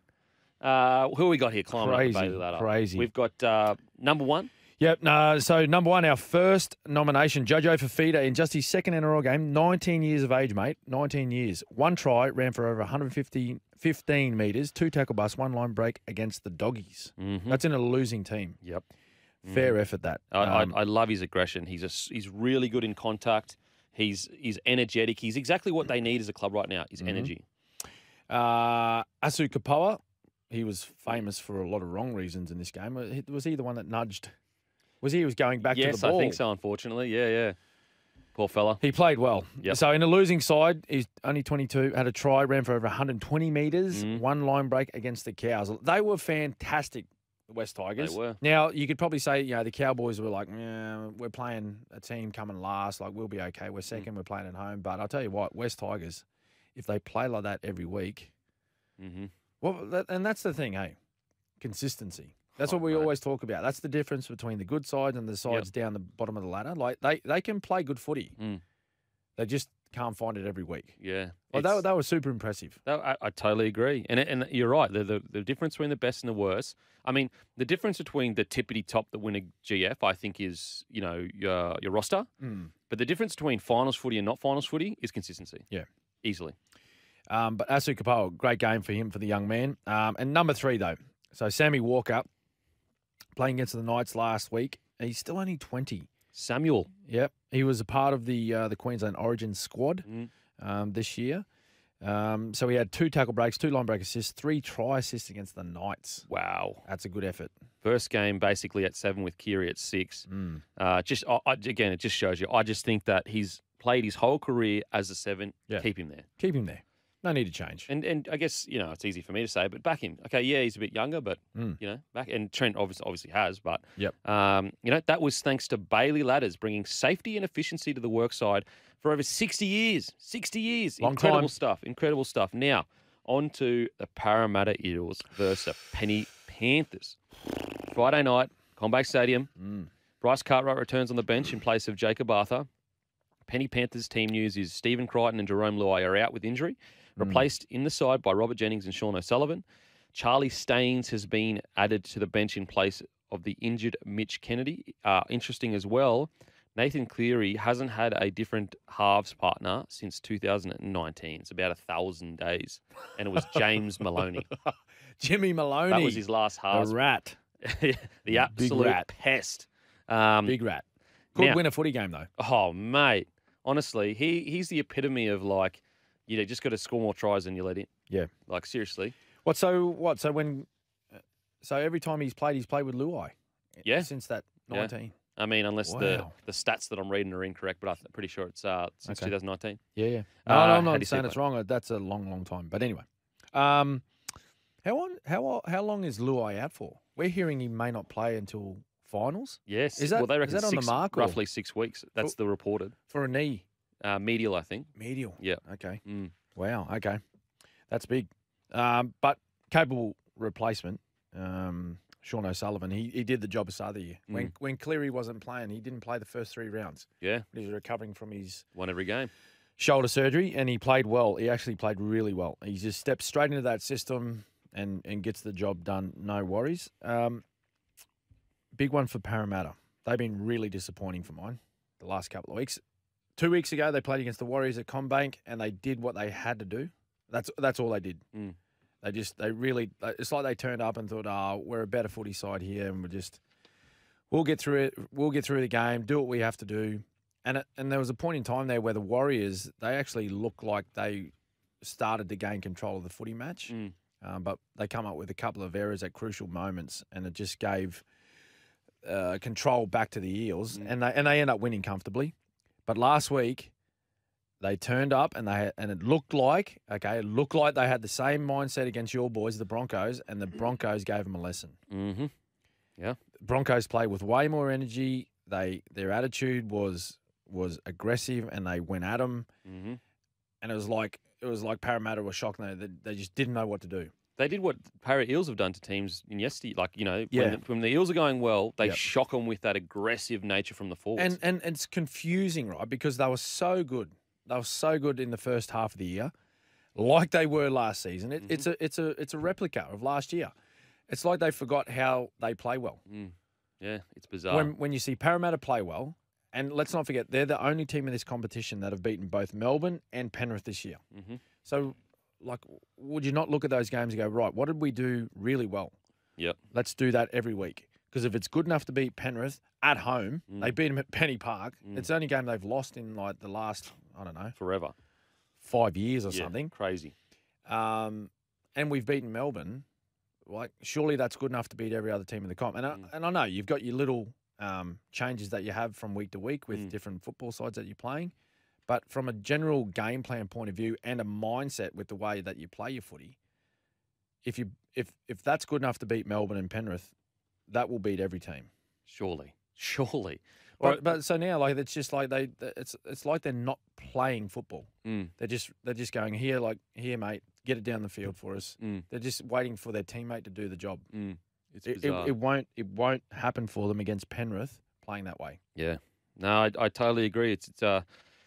It's just so surprising because it's all there. It's so obvious. It seems so obvious. Very easy for me to say outside looking in, but it seems so obvious the game plan they need to play. It's a super aggressive power game through the middle. Yep. Then when they do get the opportunity, Then play footy. Play a bit of footy. Because they got the team to do that. Oh, mate, unbelievable. Like Moses and Brown, you know, they got a great combination. Yeah. And both dangerous attacking footballers. So look, a lot of people say, "Oh, well, they beat Para earlier in the year," but I just think that we're not looking at the same Para Eels team at the moment. Well, not right now. Yeah, unfortunately, I think it's going to take a few games for them to find their groove again. Yeah. If they do find their groove again. Yep. They've got it in them. Yeah, it's for there. sure. Like their ability doesn't disappear overnight. They just need to find that form that they had at the start of the year, and it's I think they could challenge well. They can. Like they have. They have challenged the best teams in the comp. They're the only team to have beaten Penny Panthers this year. Pretty sure, unless Penny Panthers have lost another game. I think they've only lost. No, they've only lost one. Yeah. Yep. So crazy stuff. Now onto the Gold Coast Titans versus. Well, I mean Penny Panthers quickly. Do you think this affects their run into the finals? That Luai out. You know, obviously it affects it. Yeah. But you know, do you think it affects their final series because he hasn't been playing much footy? Not at all. Yeah. In actual fact, I think it just gives every player. Say they go to the finals. So say they play the remaining 6 games and they don't drop one, and Jerome's not playing. I think it just gives them more confidence to say, look, we've done such a great job. Yeah. And when Luai comes back, he just drops back into that system that they have. Yeah. Absolutely. Gold Coast Titans versus the Canberra Raiders, Saturday, 3 p.m. at Seabus Stadium. Titans, Nofoaluma goes to prop. Aaron Clark starting at lock. I like this. Yeah, I personally think Tino is a front rower. I think he's a really, really high quality front rower. Yep. And I think Aaron Clark is a 13, or at least he's a 14 at the very least. Yep. But I think he's a 13. Well, he's got that ball playing ability. Yeah. And they've clearly gone down the line of playing Aaron Clark, or putting him in at 13 to use him as that link player that you see a lot of 13s playing now. It's not for everyone. I think you look at teams and go, look, Jake Chaboyevich can pass the ball.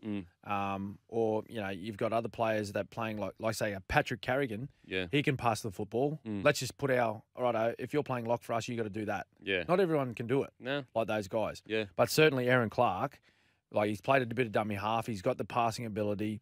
He's got the ability to, you know, look at the line, use his eyes, know who to hit. Like if he's got a guy, you know, punching that lead run tight off him, or a half out the back, he's got the ability to pick the right option. So yeah, I'm with you, mate. I like it. And on top of that, if he runs the ball, he's a good runner of the football too. He's a really good runner of the ball. He's deceptively explosive. Yep. I just think he suits the 13 role in today's game perfectly.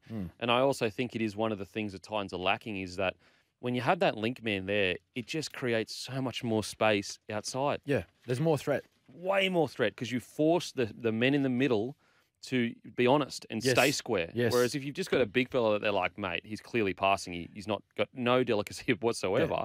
It's like we're just going to slide off. Well, one guy I forgot to mention who's probably the best in the comp at it, Isaiah Yeo. Yeah, gun. You know what I mean? Like you just see what he creates for Luai and Cleary as that ball player in the middle. I guarantee you, any try you see scored usually on the wing for Penrith, or you know most teams in the top tier. The space was created in the middle of the field. Yeah, it starts way inside. Absolutely, because if they're not held square and kept honest, everyone just gets up and slides. Defense too good now. Way too good, and they can identify it if they're not going deep into the line. So I like it. I think it's actually going to be. I've actually picked the Titans for an upset. Yeah, an upset's coming, mate. Wow, upset's coming. Okay, and I like the Raiders, Ricky's Raiders. They look like they're back together. They look like they're working for each other. Yep. But I'm just going to go a bit of an upset, mate. Bit of an upset. What do you reckon about the Raiders? Well. I actually like they're playing some pretty good footy. I know they snuck home last week after giving up a 14-0 lead. Yeah. They clawed their way back. I don't think they played. I think they had the mindset last week of we're just we're going all right at the moment. We beat Melbourne. Yeah. We'll just turn up. They're playing at home. Mm-hmm. We'll be okay. And then I think Sticky he would have given them a proper proper rev up. Even with the torn calf that he got. Oh, one of the great try celebrations. Well, sorry. Well, he tore it in the second half because they didn't score a point in the first half. Yeah, in the second half, he was getting up with the boys because they were fighting back and winning the game. Done the old calf. Settle down, Stick. Anyway, he's named the same 17 that beat the Warriors last week. I don't know. This would for the Titans. This would be a really good time to win one. Oh, mate. After the Kevy Proctor stuff during the week, they're back at home. They're playing at home. This would be a good one to get. And just with 6 weeks to go, they need to find a win. They've lost? Is it 9 in a row now? 8? It's 8 or 9. Honestly, they haven't won a game for 8 or 9 weeks. So it's a long time. So they need to get one, particularly at Seabus in front of their home fans. Yeah, totally agree. Totally agree. We're going to head to a break. After the break, we're going to answer your texts and give us a call, 1300 01 1170. See you on the other side. Welcome back to the Captain's Run with Cameron Smith. We got some text here, Smithy. Yes, some text. What do we got? Questions for Smithy. What's the toughest ground you had to play at? As a Sharks fan, I think our home pitch is hard to beat. Jet. Yeah, Sharks was pretty difficult, particularly when you're getting 10 in the bin there. That wasn't a great night. No, that was a fun night. I like Shark Park. That was one of. I think I'd probably have to say Brookie. Brookvale or Leichhardt. The NRL used to put us at Leichhardt against the West Tigers on a Sunday arvo. Oh, no. And it'd just be chock-a-block full of Tigers fans. It was uncomfortable. Yeah. And the Tigers seemed to get up for the match. It didn't matter where they were on the ladder. Yeah. They might have been running close to last and we were in the top 4. But they just play out of their skins. Yep. Play out of their skins. Benji, Robbie Farah. Oh, no. These blokes. A guy like Benji, he can just pull something out of just turn it on. Yeah. And you had all the people up on the stand near the scoreboard, people standing out in their balconies, their houses surrounding Leichhardt Oval. Yep. Mate, I love the rural grounds. Now, I know that there's no parking and it's not as good from an event standpoint. I love the suburban grounds. Yeah. I love them. Yeah. Now, could another text here? Yes. Could Dill Edwards go down as Penrith's best fullback of all time? When you first said that, I was like, Reece Wesser. Yeah. But then I was like, you know what? He's still got a fair whack of his career left. Well, put it this way, and I'm not this doesn't go into where he stands from a Penrith point of view, but let's just say something happened to James Tedesco at the start of this year and he's out for the season. Dylan Edwards would be the New South Wales fullback. Yeah, I think so too. I really do think so. I really think you'd be there. You're not going to, you've got the option of sending Tommy Trbojevic back there, right? But I think you just put Dylan Edwards in and leave Tom in the centres. Because he's a similar if Tom's fit as well. Yeah. I'm talking about? Yeah. Or you got Hines, but he's playing 7. Why would you want to put a 7 that's been, you know what I mean? Yeah. He hasn't played for a while at fullback. Well, if you look at his stats, he's got more running meters than James Tedesco this year. Wow. He's just unbelievable. And we talk about the feats of James Tedesco, and he's got a much greater profile than Dylan Edwards, but he is so important to the way Penrith play. Yeah. And he plays that similar style to James Tedesco, as I spoke about earlier in the show. He'll take the kick return. Yeah. Then you'll see him carry the ball on tackle 3 as a hit up, and he'll make 12, 15 metres. Then he'll chase the kick. He'll make a tackle. He might make 2, and then he gets back to his position on tackle 3, back in behind the defensive line. He's organised the defensive line. Then he takes the next kick, and he is everywhere. Yeah. And I actually think that even if someone offered any of the fullbacks to Ivan Cleary, I think he'd still pick Dylan Edwards. Yeah. I honestly think that he would pick him over any other fullback in the comp because he suits what Penrith need perfectly. If they go on to win this year in the premiership, he's got to be considered as one of their best ever fullbacks. Yep, totally agree with that. We're going to head to a break. After the break, we'll get to your texts as well. So 0457 736 736. Give us a text, and we'll see you after the break. Welcome back to the Captain's Run with Cam Smith. Make sure to subscribe to the podcast on Apple and Spotify, the Captain's Run. Also, give us a follow at SEN League. Now we've got some text here. Smithy, is Kempy worried about the Tigers? Are they going to give the Broncos a touch-up after last week's rough loss? Are you worried? I mean, That's of course I'm worried, but the mighty Brisbane Broncos, the powerful, incredible Paddy Carrigan, Payne Haas at the front, there's no way the boys are getting beaten. They're looking good. They're looking red hot. Do you reckon there's any possibility they could go into this game thinking, definitely. A bit like Cowboys? Cowboys absolutely. last week. But, I mean, if I'm Kevy, I'm sitting there going, boys, yous were literally in the same position last year, so you are not far away from where they were. So don't get too ahead of yourself because you're sitting in the top 4 and it looks like you're going to win a premiership. Let's go, baby. I reckon my chat. What was that? Hey? What was that? Let's go. Let's go. Well, I said, don't get too excited that you're in the top 4 and you're going to win a premiership. Let's go, baby. I don't know what it was. It was just a little thing that you come up with. That's good. I like it. I've lost my train of thought. No, I haven't. I reckon after that game on the weekend, we're talking about how good West Tigers were, and Cowboys were poor. They weren't anywhere near their best. If I'm Kev Walters, I'm saying, hey, boys, look at that game. Yeah. Look what happens when you come underprepared. Yeah. Or not prepared mentally the way you should. Any team at any weekend can beat you. Yeah. Get your heads on. Absolutely.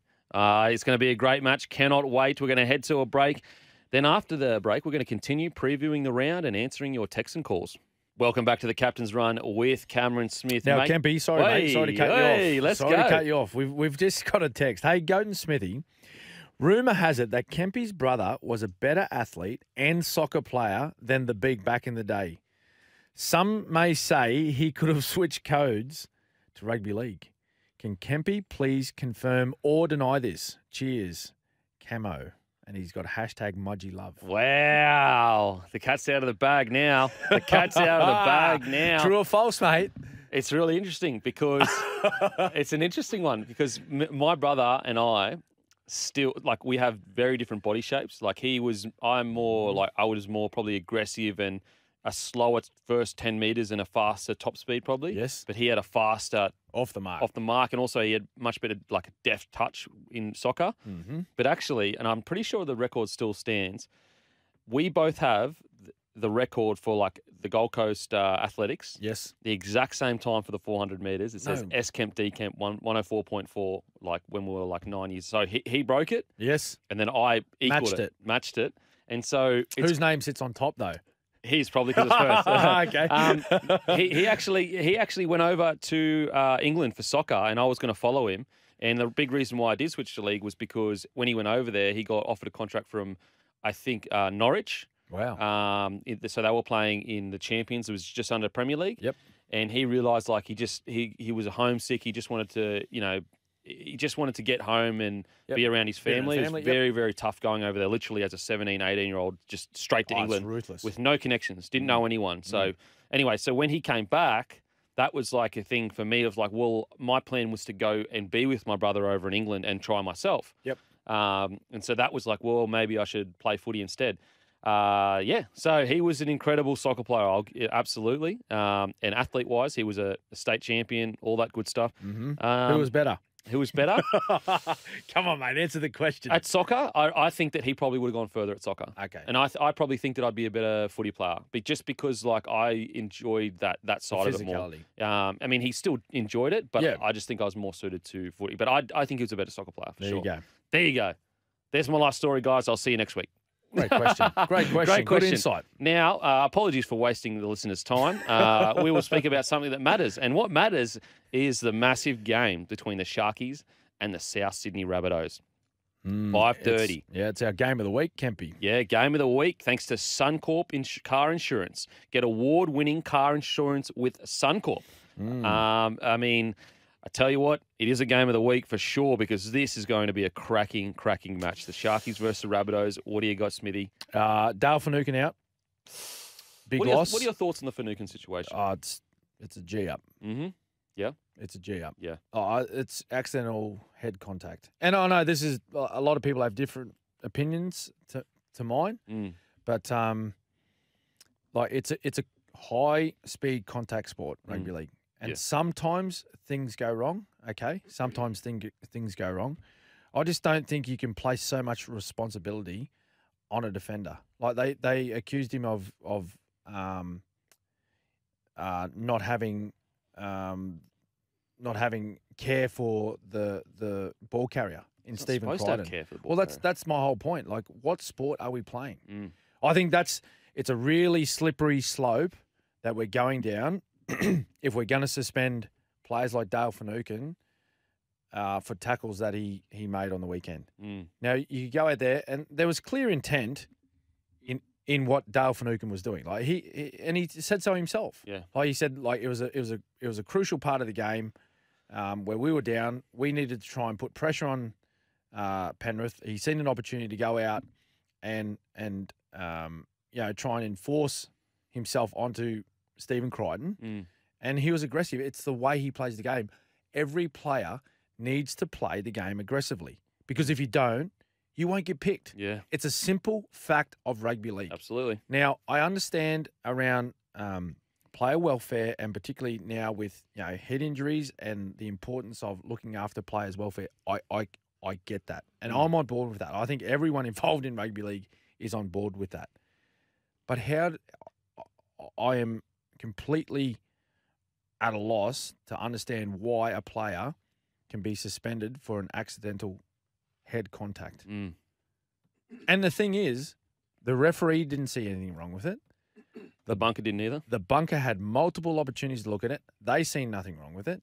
Yet we have a different opinion when it comes to the match review committee. Yeah. And I just wonder if,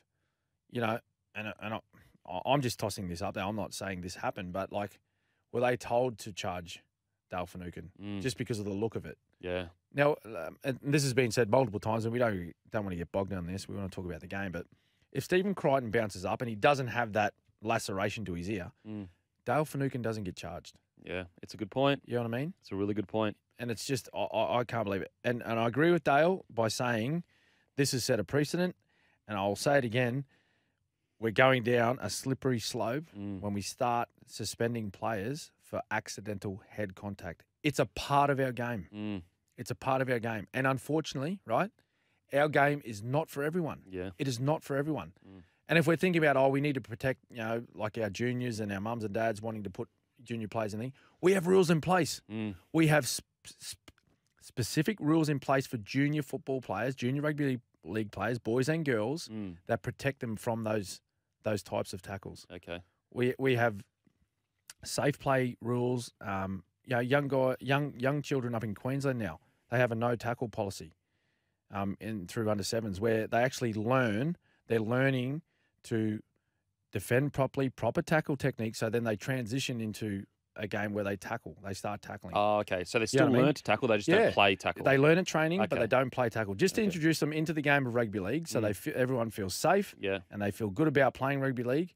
But they're learning every time they go to training. But then they transition into tackling. So then they're all confident. Yeah. So you know what I'm saying? But things are in place. There are rules in place for junior footballers to protect them from this stuff. Yeah. NRL players, they are elite sports people. They understand, like they're talking about like reducing risk. Every player that enters the field of play, you know this yourself, you've played the game. They enter the field of play knowing there is a risk of injury. Yeah. Yep. There is a risk of injury. Every time you touch the football, every time you make a tackle, there is a risk of injury. And I think it's a very slippery slope we've gone down by suspending Dale Finucane. Outside of that, I think Cronulla beat South. Yeah. I think they do. I agree. I think the Sharkies get the job done. I think that they first 20 minutes there, they were quite dominant with the Penrith Panthers, and the Penrith Panthers don't get dominated very often at all in the first 20 minutes. I think the Sharkies get the job done. I like the South Sydney Rabbitohs. I love their story this year because honestly, 6 weeks ago I thought they were done. With Latrell coming back, I thought they were done. I really thought, look, so much has gone against them. They've had some key injuries. Lockie Ilias has had way too much pressure put him on too soon. maybe they should have kept Reynolds and all of that carry on. But now I think that maybe they won't beat the Sharks this week, but I do think they could build into a real threat comes finals time, because they're going to have extra time with Lockie Ellis. I think Lockie Ellis played probably the best game of his career on the weekend. They did. The more time Cody Walker, Latrell Mitchell and him have together, and Damien Cook and Cam Murray, they can build up those combinations to really challenge the top dogs. Yep. I don't think they're there just yet, but I think they can get there, whereas 6 weeks ago, I absolutely didn't. I thought they were going to miss the 8, honestly did. Yeah. Well, they need a strong performance this weekend. And if they can play like really well and beat the Sharkies, it's going to give them a lot of confidence in the remaining 5 games because they've got some tough games coming up. They got some really, really tough games. They finished the season with Newcastle, but South Sydney. They finished the season with the Roosters, right, in the last round. Before that, they've got the Cowboys. They got Penrith. Wow. They got Parramatta. Holy. And the Warriors next week. Yeah. So, you go past Warriors, they got a season, they got 3 weeks full of, top 8 teams. Yeah. So they need to be ready to go this week against Cronulla because, if they want to go deep into the finals series, they need to be beating these teams because they're going to face them in 5 weeks' time. At the very least, they need to be competitive. If they get blown off the park, that's a tough loss. Yep. Tough loss. So we'll get a good indicator of where they're at this weekend's Sharkies. Yeah, totally. And they're only really not. It's a big out. Mark Nichols is a huge part of it, but they're only essentially missing Mark Nichols. So they're basically at full strength. Yep. Saluka Fafita is a big boy, so he can definitely do the job. That was the game of the round thanks to Suncorp Car Insurance, winner of CanStar's Outstanding Claims Award 7 years in a row. 7 years in a row.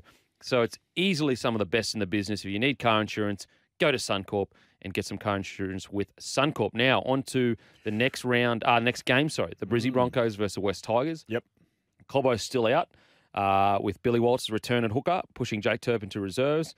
Delois Hoyter replaces Jordan Pereira on the wing. I think Pereira has COVID, whilst Dean Mariner makes his debut at centre. Now, Dean Mariner... Big raps on Dean. Yeah, he scored a hat-trick in the trial, I'm pretty sure, for the Brizzy Broncos this year.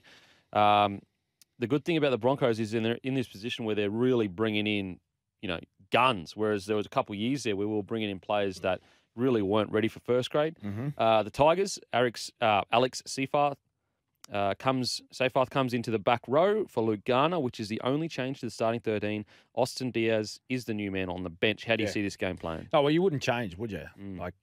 West Tigers, again, we spoke about them earlier. They were great on the weekend. Played just really good footy.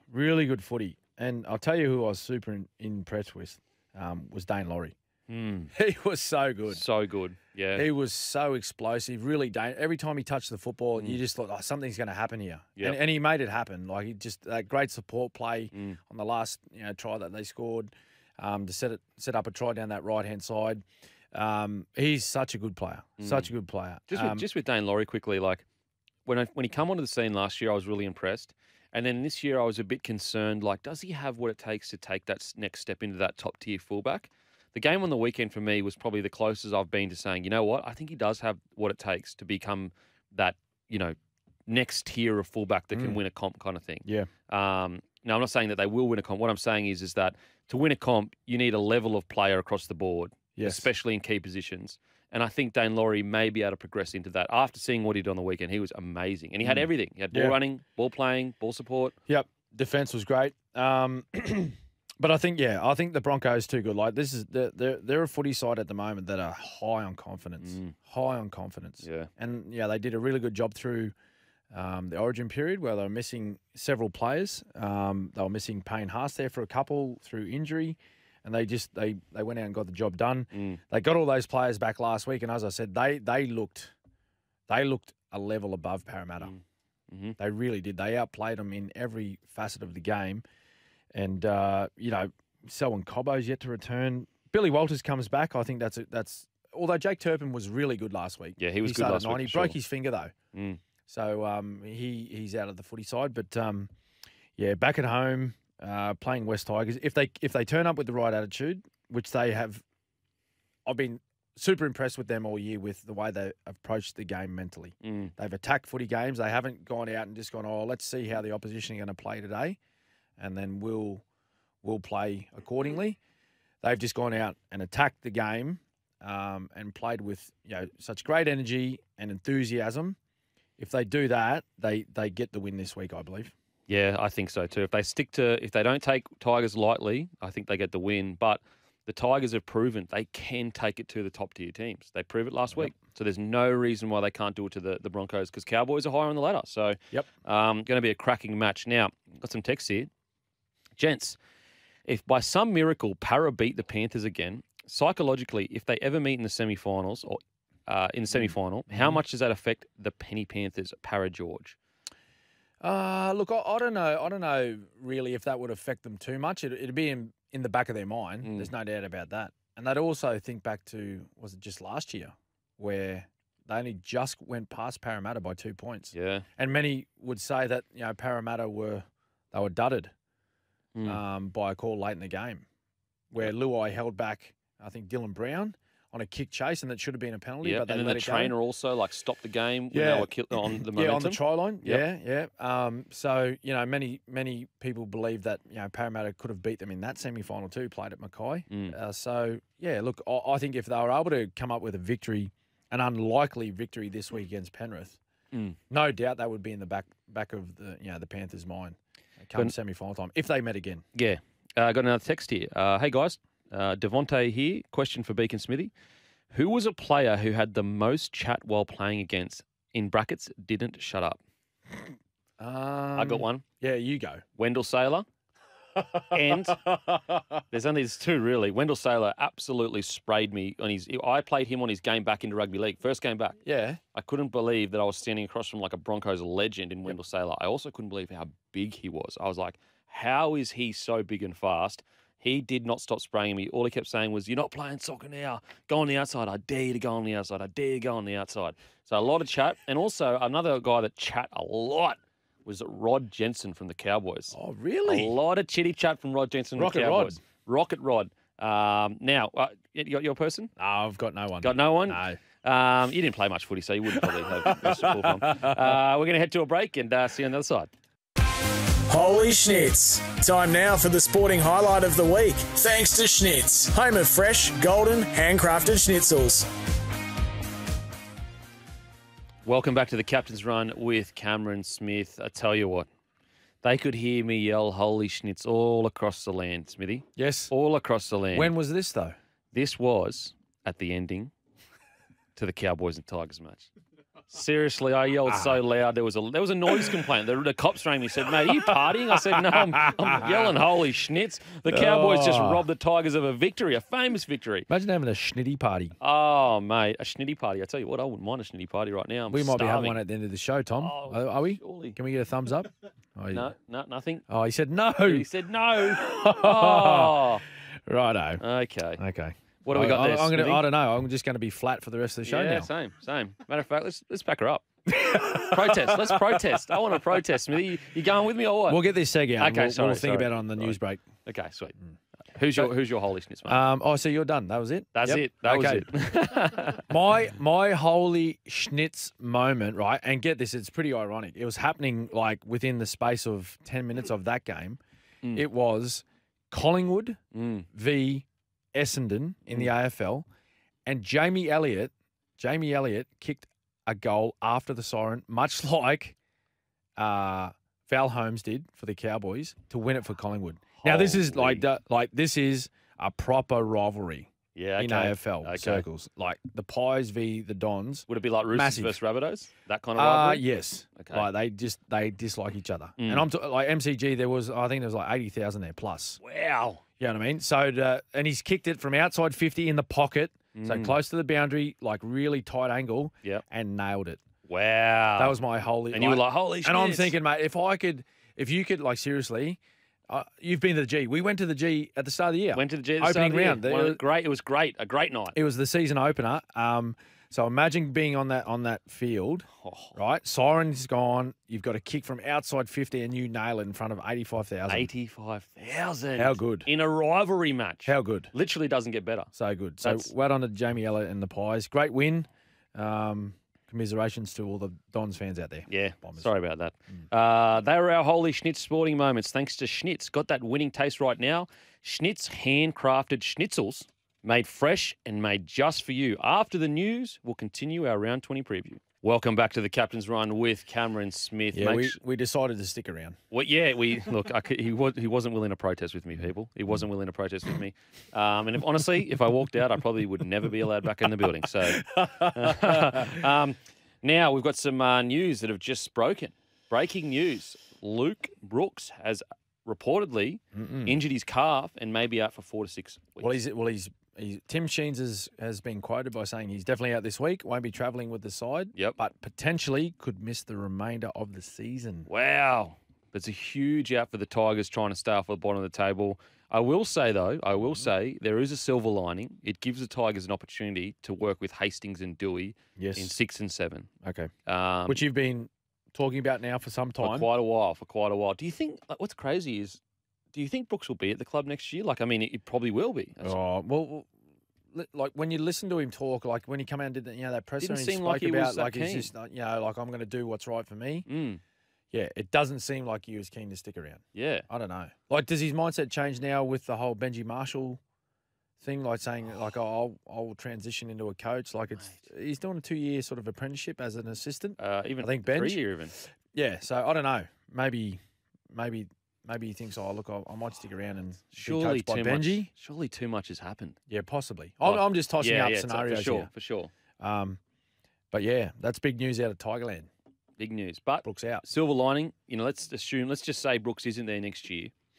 They can start developing that half combination with Dane Laurie at the back there as well. So silver lining, but yeah, hopefully Brooksy can get back before the end of the year because Tigers, obviously, I don't think they've ever won a spoon in their history. Not the joint venture. Now, we are going to talk about the Newey Knights versus Canterbury Bankstown Bulldogs, Sunday 2 p.m. at McDonald Jones Stadium. Kalen Ponga out with concussion. I know you've spoken about it early in the week, Smithy. Yeah. I agree with you. I think you'd be absolutely crazy to play him again this year. Matter of fact, if he was going to get picked in the World Cup squad, I think he should just go rest the season off. You've got a whole career ahead of you, mate. What's the reason? Yeah, that's right. And I completely understand players wanting to get back out there and represent their clubs. And I know KP, he's very passionate about the Newcastle Knights, wants to get out there and play as much footy as he can. It means a lot to him. But you've got to understand now with the way the game operates around concussions and head injuries. So like you just need to look at Boyd Cordner and Jake Friend and what happened to them. Like their careers were cut short because of multiple concussions. Now Kalen Ponga, he's had 3 in the space of 6 weeks, Kempy. And he failed the HIAs too. Yeah, like 3 in the space of 6 weeks. It's not good. It's not a good thing. And now he's starting now to get into that area of copping, blows to the head that aren't. You wouldn't. You can't say not significant because any knock to the head is significant, but they're becoming less and less impact, and he's being affected by it.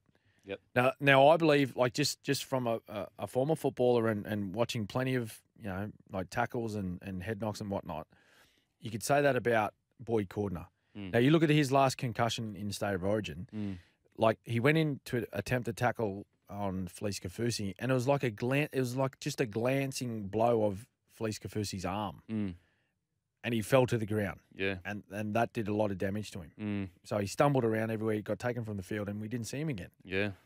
So my opinion on KP, and like, if you're a Newcastle coach or if you're Adam O'Brien or whoever you are making decisions at Newcastle, it doesn't matter what anyone else thinks. But when you have such a huge investment in Kalen Ponga over a long period of time and a lot of money, I think you take the less risky option of saying, listen, our season's gone.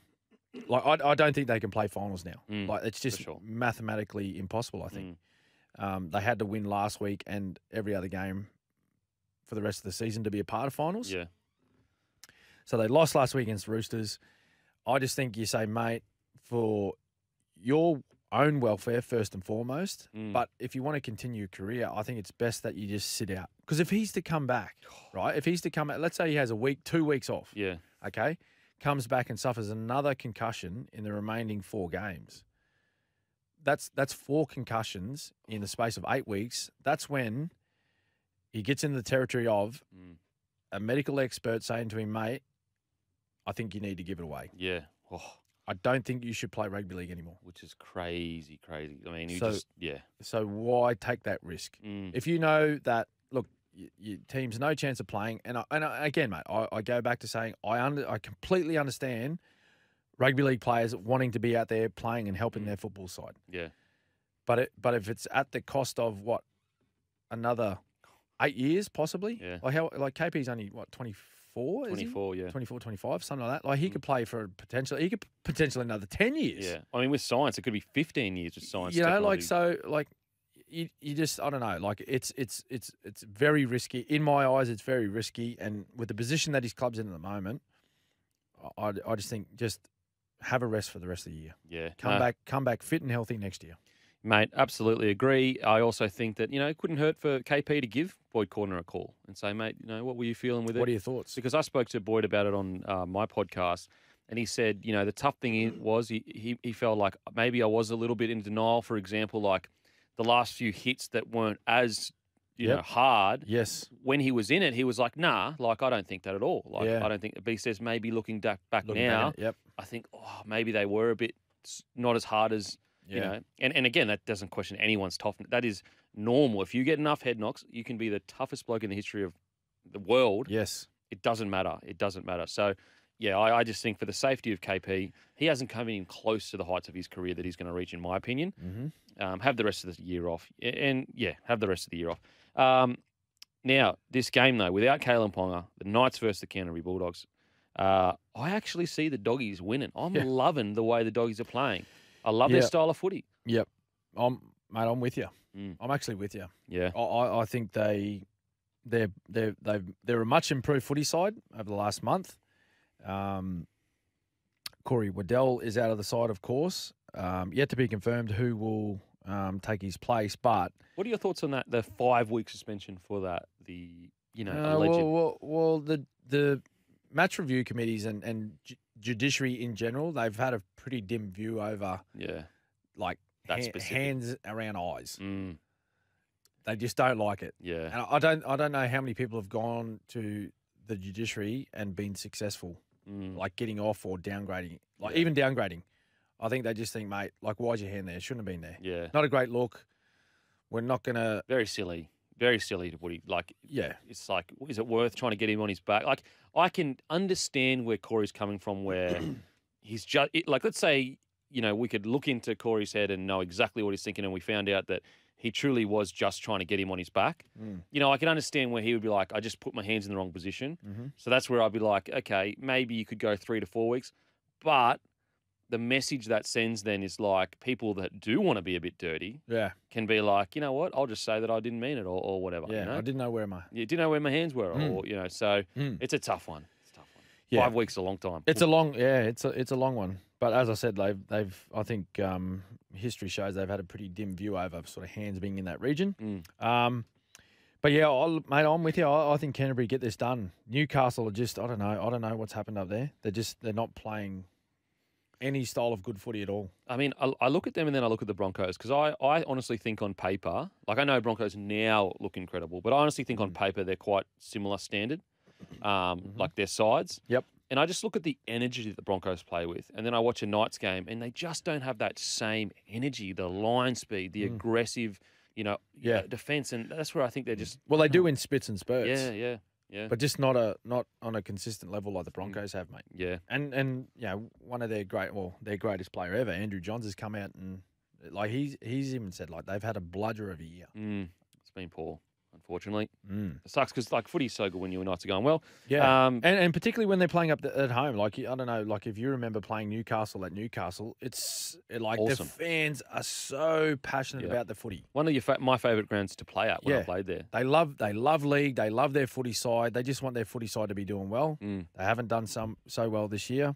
And they've got an awful record at home this year, Kempy. The Knights. Like, I think they may have won 1 or 2 matches at home. So, you know, like for Newey boys, come on, boys, like fire up. Mm-hmm. They're playing at home. Yep. Sunday, 2:00 against the Doggies.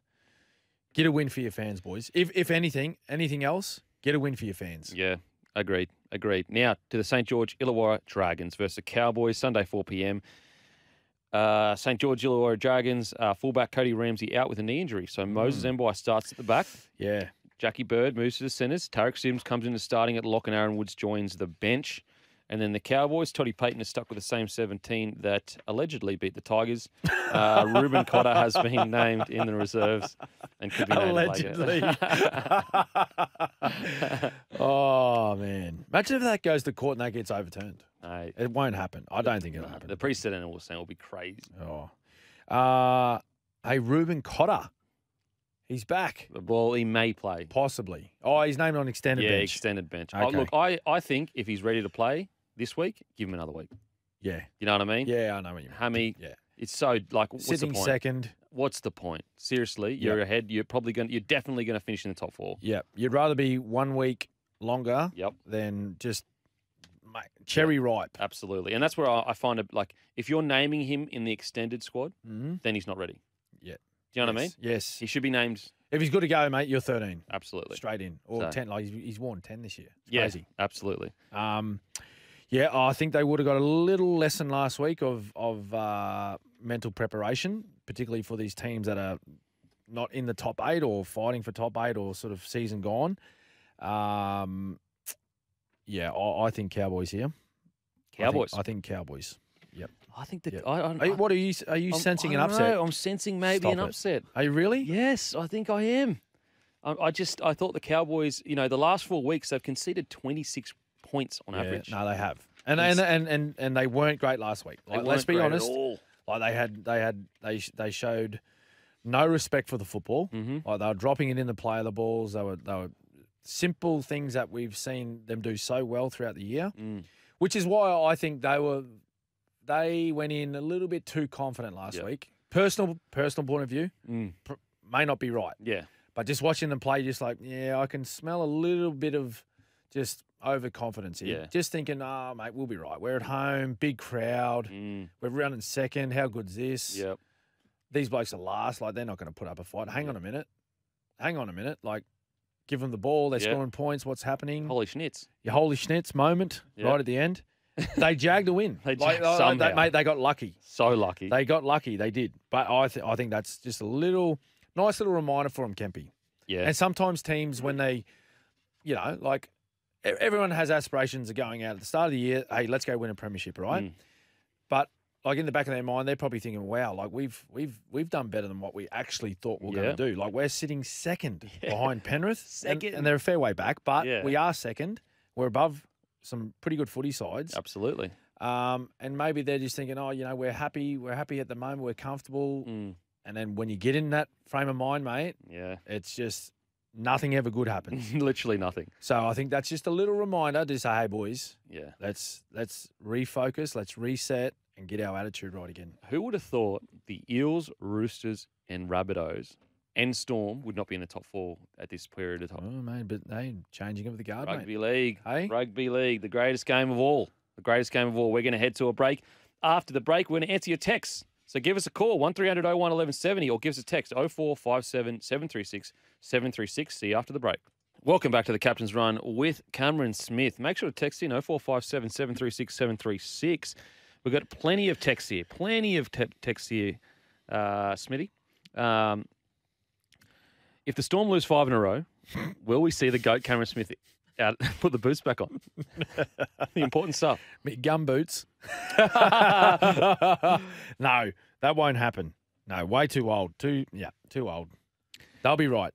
Hi, Cameron and Denon. My favourite show, Neighbours, will be ending tonight. No more Suzanne and Dr. Carl Kennedy. What has this world come to? Paul Robinson reminds me of Cameron Smith in terms of stats. Oh, what does that mean? I don't know. Paul Robinson must be one of the leading... Yeah, I know who Paul Robinson is. Well, I know these characters. I used to watch Neighbours all the time. Well, he may be around and like a legend in that sphere. Some of the all-time great Neighbours actors have come back. For, really? Like the final week or the final show. Yeah, it's been enormous. Yeah, my mum's going to miss that too. I remember sitting there watching that with my mum when I was little. Neighbours. Neighbours. Yeah. I never really got into it. Really? Yeah, just. I'm a little bit older than you, though. Like, Neighbours was, like, huge. Like, Yeah. mate, it was, like, the biggest show on TV. It was big, but we lived like out in Mudgee, and so we didn't get much TV reception. Oh. At first, we only we only got channel. When were you born? No, so next door neighbours' trees were so big that we got no reception, and so we only got channel ABC initially. Yeah. And then eventually we got channel 10. That's it for most of my childhood. What? And then we got Foxtel eventually when they could get it out to us. Holy. And so I spent most of my time on a computer as a young kid. Gaming. I was either gaming on a computer or I was training sport. That's it. No wonder you're, like, so good at athletics. Because that's all I could do out No there. telly. Just run around the paddock. Mate, my dad even erected like a soccer goals in our backyard with some nets and everything. It's great. Sharks don't need Finucane. He can leave ASP. What? Sharks don't need Finucane. He can leave ASP. Sharky Nara. Hey, brah. Come on, Sharky. Sharky, you know all those hectic standards the Sharkies have now? That has a lot to do with a guy like Dale Finucane. Yeah. That's crazy talk, bro. Crazy talk. Morning, boys. I had noticed that the hits that are causing KP's concussion are getting more innocuous as well. I'm not sure if it's a case of KP getting into bad positions, but I'm tipping he will eventually, maybe even not too far down the track, be forced to retire. He seems to be following the same path as Cordner and friend. Mark from Port Kembla. Wow. Hey, I got one here, Campy. Dennis the dog, right? He texts in, he says, Dear Goat of Beaks, interested to know which football team, in brackets soccer, you grew up supporting. I supported Man United as a youngster. Yes. My brother supported Liverpool. The first book I ever read was about David Beckham. And I was always devastated because I couldn't afford to buy David Beckham's boots. I only the Predators? The Predators. Yeah, we couldn't yeah, afford to those buy them. Predators. Whereas all the other boys had the Predators. White ones? Yeah, a whole bunch of different ones. A bunch of different ones, but we couldn't afford it. I only had hand-me-down boots. So, how many Predators do you reckon Adidas sold? When Bex was like bending it like Beckham. Honestly, like thousands, hundreds of millions of dollars worth. Hundreds of millions, I reckon. Surely. But yeah, his endorsement deal would have been huge. Oh, mate. So yeah, David Beckham's biography was the first book I ever read. I'm pretty sure. Like outside of schoolwork. Yep. We're going to head to a break. After the break, we're going to wrap the show. Yes. What do we got this week? We got tonight Seagulls, Roosters. Yes, I am going to take the Roosters. I think too strong. Couple of big names back too. Yeah, I agree. Roosters tonight. Warriors, Storm. Storm to bounce back. Hopefully. Come on, boys. I reckon. Always a big game, though. Always a big huge game. But I think Melbourne to jag a win. I tell you what, there's a bit of value in Warriors $4. Go on, then. Because they get up. No, I'm not getting on it. I'm not getting on it. I'm just saying there's a bit of value. Right. I'm going Storm. Eels, Panthers. I think. Oh, geez, you tossed up a upset here. I think Penrith. No, I'm going Panthers. Oh, okay. Sorry, Penrith. I'm going Penrith win. Titans, Raiders, though. I tossed an upset up. Yes. Okay. Sorry. Yeah. You know what? I'm coming with you. Yes. Gold Coast Titans. Come on, boys. Let's ride it together. Come on, Goldie boys. Sharkies, Rabbitohs. I'm going to say Sharks. Yeah, me too, Sharkies. Broncos, Tigers. Broncos solidify top 4. Let's go. Knights, Doggies. I'm going to say Doggies. Yeah, I'm going Doggies. Dragons, Cowboys. North Queensland bounce back. Much improved performance this week. I'm going Dragons. Upset. Whoa! I'm going Dragons. Whoa. Thanks, everyone, for listening. Really appreciate it. Make sure to download us on Apple and Spotify or download the SEN app. We'll see you next week. See you next week.